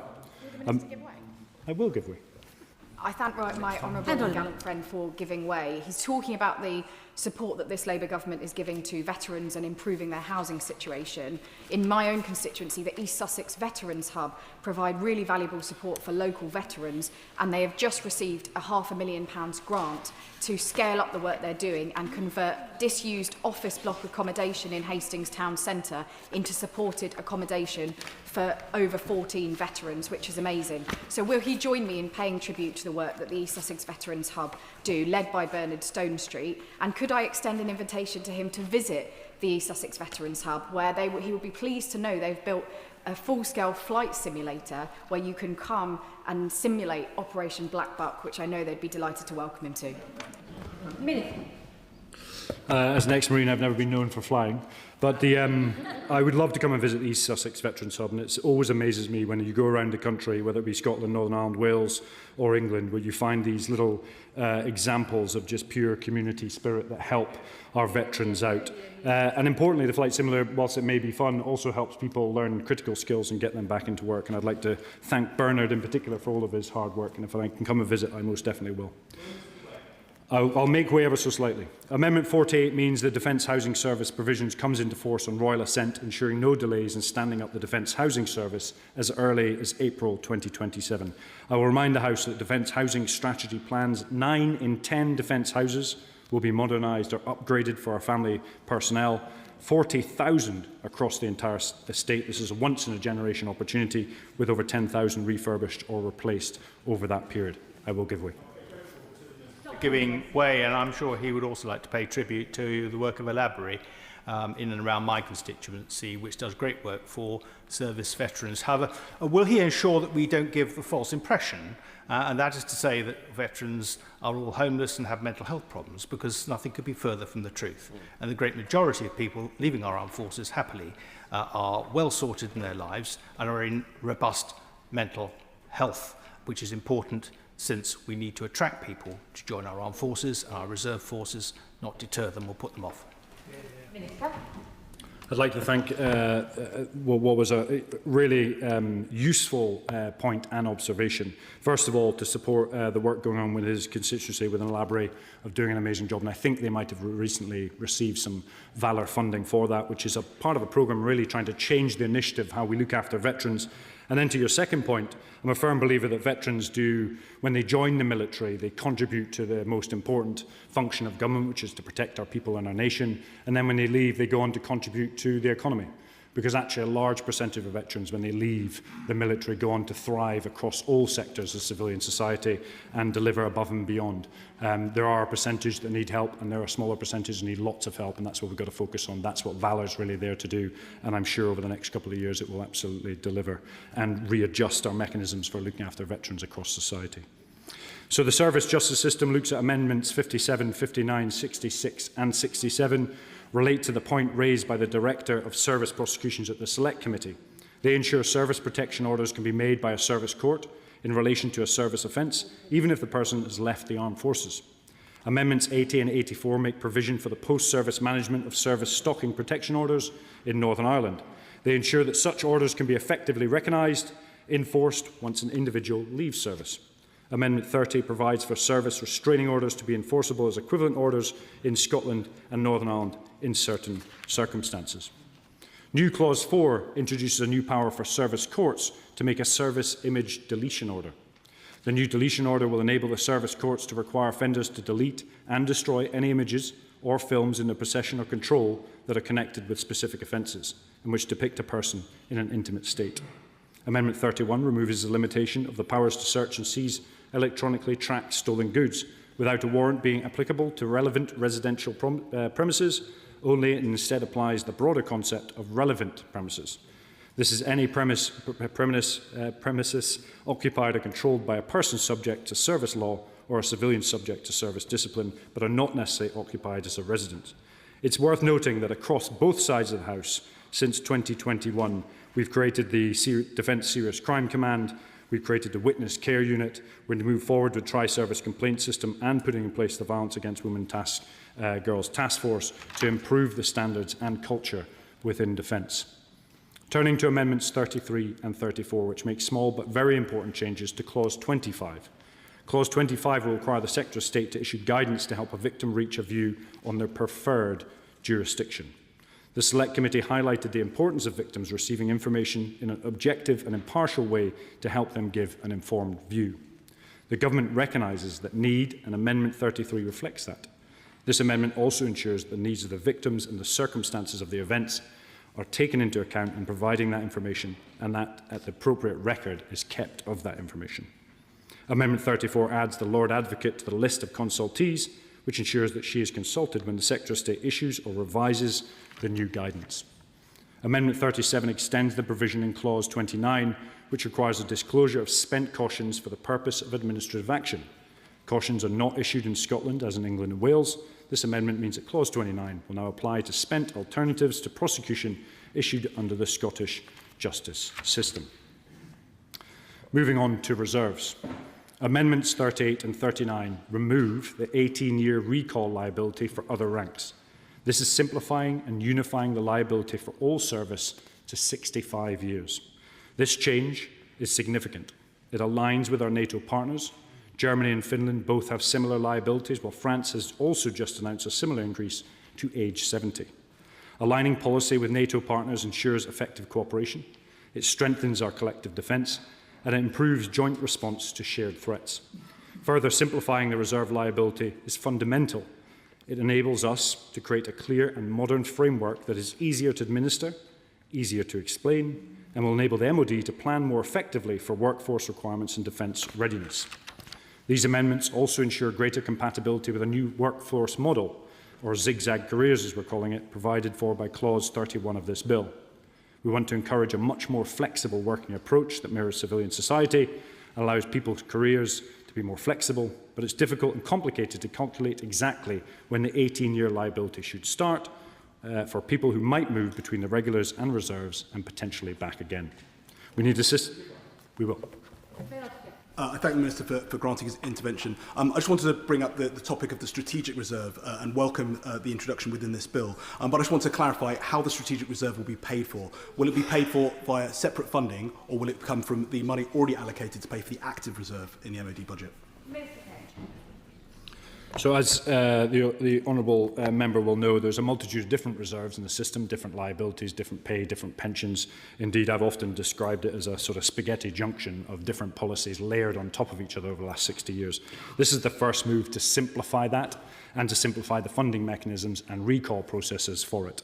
So by removing the 18-year liability, we simplify it around 65 years, which creates our ability to zigzag those roles within the military of where you can leave, rejoin and leave again depending on your personal circumstances and the liability available within the armed forces. On that point, will my honourable and gallant friend give way? I will. Thank my honourable and gallant friend for giving way.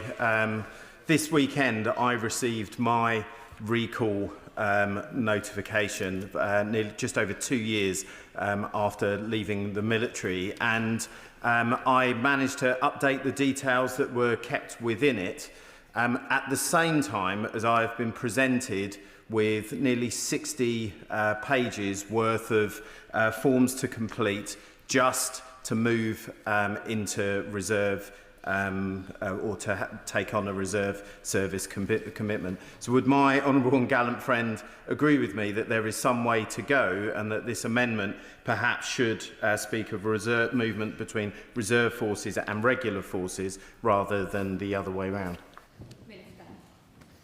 There's exactly one of the reasons why creating this amendment and other provisions within the bill. In the past, you had to leave the regular forces to join the reserves, and leave the reserves to join the regular forces. We want to create a seamless transition, which will reduce the 60 pages of administrative burden that you've had to fill in to a much more seamless transition between regular and reserve service, actually mirroring some of the other nations across the world that do that quite well. The reality is we need a system that is fair, that is equitable, and does not discriminate against anyone who wishes to exercise the flexibility. It's also worth noting in this geostrategic environment what this will provide the UK. It will likely take us from 95,000 in strategic reserve that could be mobilised up to 150,000 over the next 10 years, which is a significant step forward. All other government amendments that have been tabled in my name are either consequential to the amendments I've just covered or are minor and technical that simply improve the drafting of the bill. I will now turn to opposition amendments. I will now address the amendments in groups 2, 3 and 4. Now, I am aware that the Minister for Veterans and People recently met with the Right Honourable Member for Raleigh and Wickford and the Honourable Member for Solihull West and Shirley to discuss the concerns behind some of these amendments. We continue to work across government on the best way to address these issues in practice. The better route is not a rigid statutory fix, but practical improvements through existing systems. The Covenant Legal Duty statutory guidance already gives public bodies a flexible framework to take account for the particular challenges service families face when on the move. Let me be clear. Considering the statutory guidance, supporting the duty is not optional. Once it is enforced, public bodies subject to the duty must have regard to it in their decision-making and their policy development. Special education needs, adopting and fostering, and NHS continuity are exceptionally important issues, but they're not well addressed through rigid legislation. The systems are different, the legal frameworks are different, and the decisions involved often depend on professional judgment, safeguarding, or clinical need.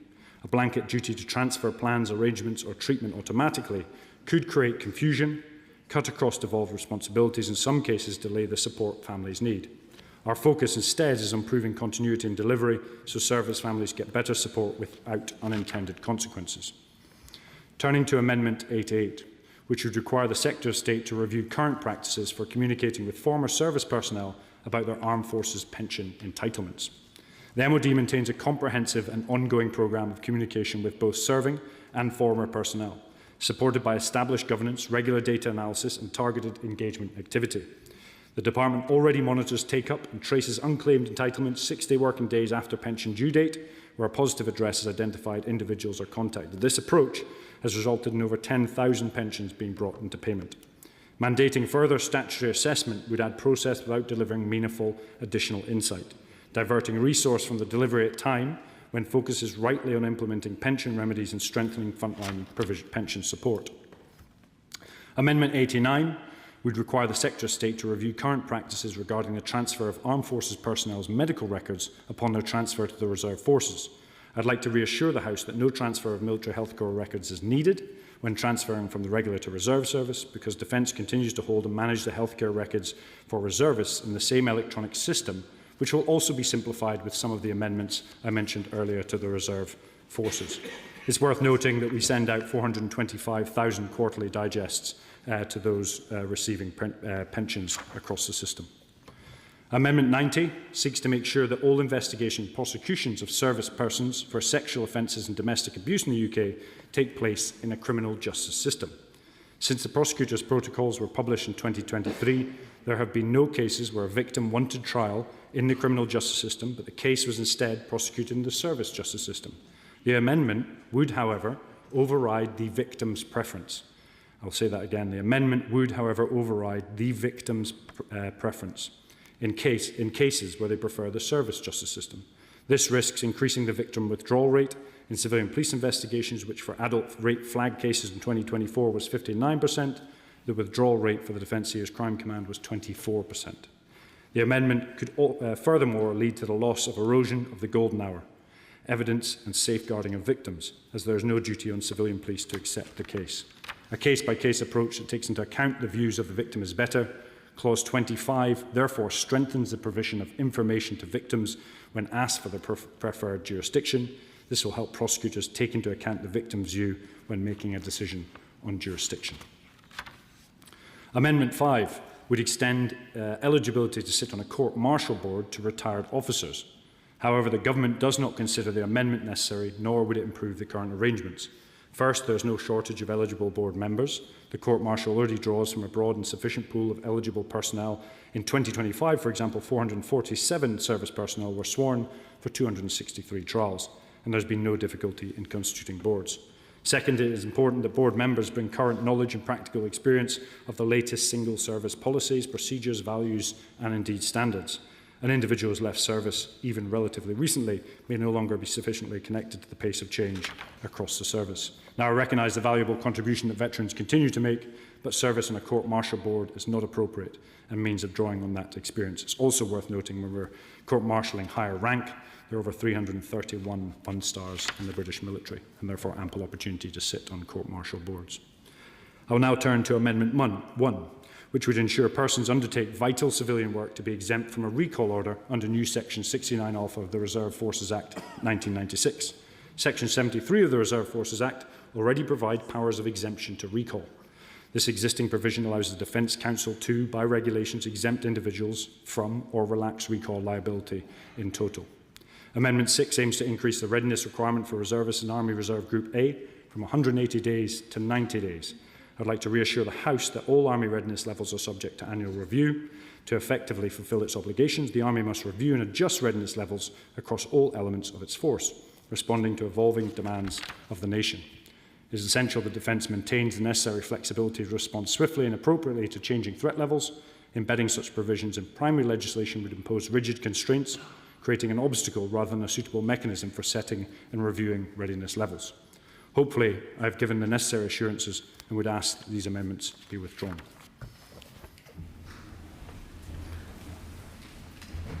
Mr Martin, are you hoping to contribute today? Do we just have the pleasure of your company? Marvellous. I'll call the Shadow Minister, Mark Francois. Thank you very much, Madam Chairman.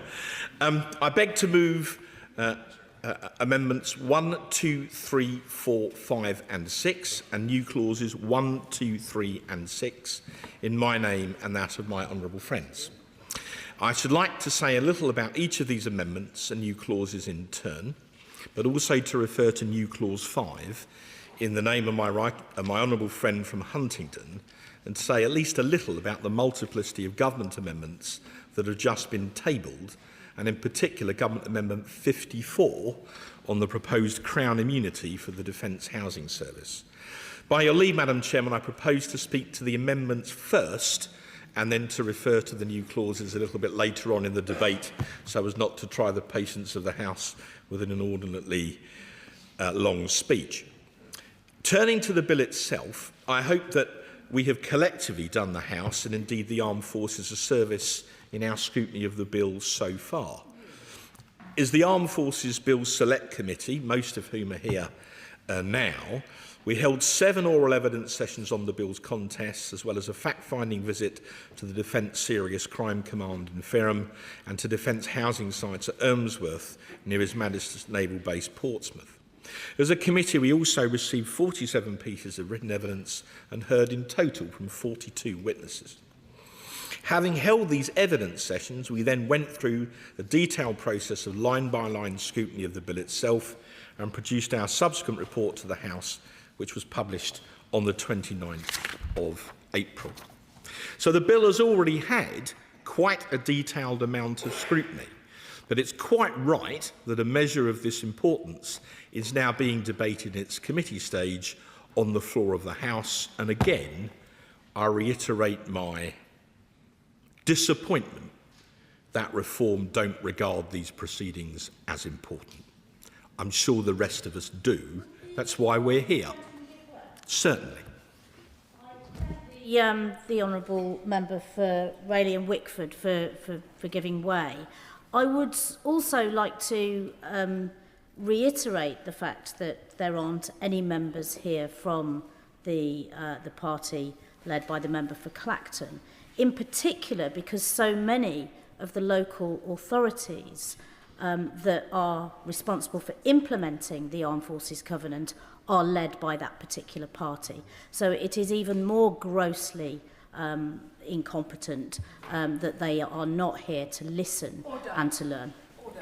Can I reiterate the comments made by the Chairman of Ways and Means earlier, that it is not in scope of this bill, that their point that the Honourable Lady has raised, and indeed others have. So perhaps it would be best if we moved on. Mark Francois. Thank you, Madam Chairman. I won't cut across your ruling, but I do nevertheless wholly agree with the Honourable Lady. Can I then say, during the process of the bill so far, we in His Majesty's opposition have sought to act as critical friends to the bill, agreeing with the government where we think they've done the right thing and probing them where we think that perhaps they could have done better. The government has now tabled some 81 new clauses and amendments in toto. Many of these, as the Minister said, are relatively minor or technical drafting improvements, but some of them are quite substantial, in particular relating to the proposed new Defence Housing Service and the Service Justice System. I'd like to ask the Minister a specific question about the Government's proposed Amendment 54, the essence of which is that where property held by the Defence Housing Service is to be treated as property held on behalf of the Crown, the Defence Housing Service should have the same immunities, privileges and exemptions in respect of holding that property as would apply if it were property held by or on behalf of the Crown. It would be helpful if the Minister could explain to the House exactly what that means in practice. Specifically, if this amendment is to grant Crown immunity to the Defence Housing Service, which is what the wording implies, how would that affect the ability of armed forces families to raise complaints about the standards of their accommodation? As the Minister will recall, we spent a lot of time in committee debating the future operation of the Defence Housing Service, and the Minister stressed on several occasions his wish to raise standards, and we took him at his word. So perhaps he could reassure the House there's nothing in Amendment 54 that would impede that process, which would make it in any way more difficult for military tenants who are dissatisfied to see their needs addressed. Turning now to our own amendments.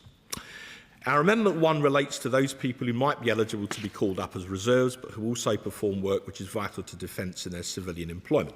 During the Second World War, people in such a situation were generally referred to as working in reserved occupations. The essence of this amendment is that the Secretary of State should be able to define via regulations certain categories of civilian work which will be classed as reserve occupations, and therefore should be able to exempt people in that category from being mobilised.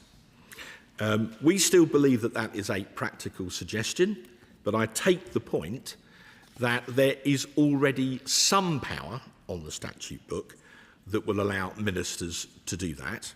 So I think we're halfway there. So I won't therefore be minded to press this amendment later this evening. The Amendments 2 and 3 refer to the topic of service personnel with children who have special educational needs, or SEN, and also the related matter of service personnel who wish to foster or adopt children. Both of these amendments are based on one of the two key principles of the Armed Forces Covenant, namely that those in the Armed Forces and their families should suffer no disadvantage as a result of their decision to serve their country relative to those in the civilian community. As honourable members from across the House will no doubt know from their own constituency casework, it's sometimes quite difficult for parents of children with special educational needs to achieve an education and healthcare plan, or EHCP. In some cases, the length of time to complete this process can vary considerably between different local authority areas, but times of between 1 and 2 years are by no means unusual. If one therefore takes an example of some service parents who are based, say, in Tidworth, and who had managed to achieve an EHCP for their child from Wiltshire as their local education authority, but were then transferred by the military to Catterick Garrison in North Yorkshire, the risk is that they will then have to start the EHCP process all over again. Anecdotally, in some cases, service parents have left the armed forces in order to protect that EHCP for their child, rather than risk the delay that might be incurred by having to go round the loop all over again if they were transferred for operational or other reasons. So, in short, they put their children before their service, and I think anyone could understand morally why they might have made that choice. Yes, of course I'll give way.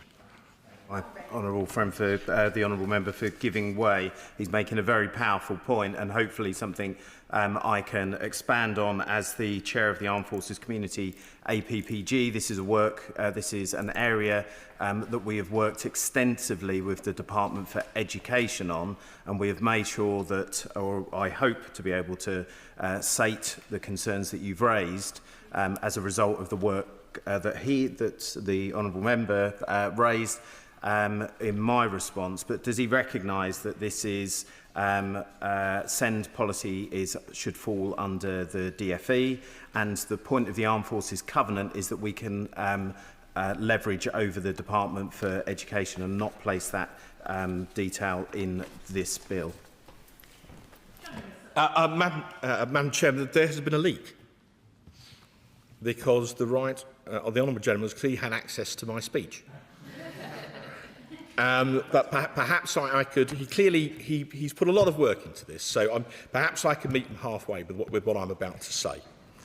There are, in fairness, DfE guidelines already in existence which can facilitate the portability of an EHCP from one LEA to another.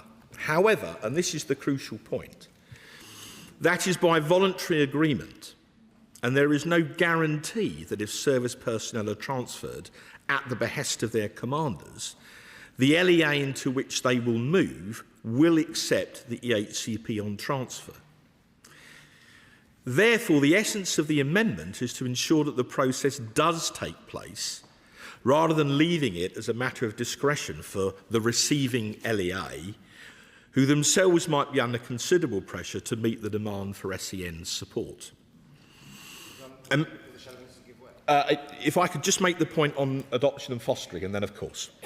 Amendment 3, which relates to adoption and fostering, is similar in spirit and means that those service personnel who've begun the fostering and adoption process under one local or education authority would not have to go back to the back of the queue, as it were, if they were to transfer to another. So the spirit of both amendments is the same. Of course I give way. I thank the Shadow Minister for giving way, and I just wanted to place on record my thanks to the Shadow Minister and to the work of the APPG and others on this. I have constituents, I'm very proud to represent Wheaton Barracks, who have had to make that choice because of the postcode lottery that the Shadow Minister refers to, that it's down to the LEA's discretion as to whether they accept that transfer or not, and that is such an important point, and I thank him for making that. I'm very grateful to my honourable friend, and he's bearing out the point that there are real-world examples of where this has come into play, and he's done the House a service by reiterating that. Now, the Minister for Veterans and People kindly met with myself and the Honourable Member for Solihull West and Shirley last month to discuss whether or not the government might be able to do more on this subject. And in fact, the Minister referred to that meeting in his remarks a few minutes ago. During the meeting with the Minister for Veterans and People, we made the suggestion, and here's the leak, that given the announcement in the King's speech there was going to be a new bill on the whole topic of special educational needs, one way of achieving this aim might be to include a provision such as this in that bill, in a DfE bill, rather than an MOD bill, but which would still at the end of the day achieve the same desirable outcome. Now, the Minister undertook to us she would go away and look at this, including potentially in consultation with colleagues from the DfE. I have to say, more in sorrow than in anger, having received her subsequent letter of yesterday, I was extremely disappointed in its tone. And this was, frankly, a classic civil service boilerplate reply that bore very little relation at all to the discussion that we'd actually had in the Minister's office. So I can only ask the Ministers look at this again, perhaps in the context of the new DfE legislation that I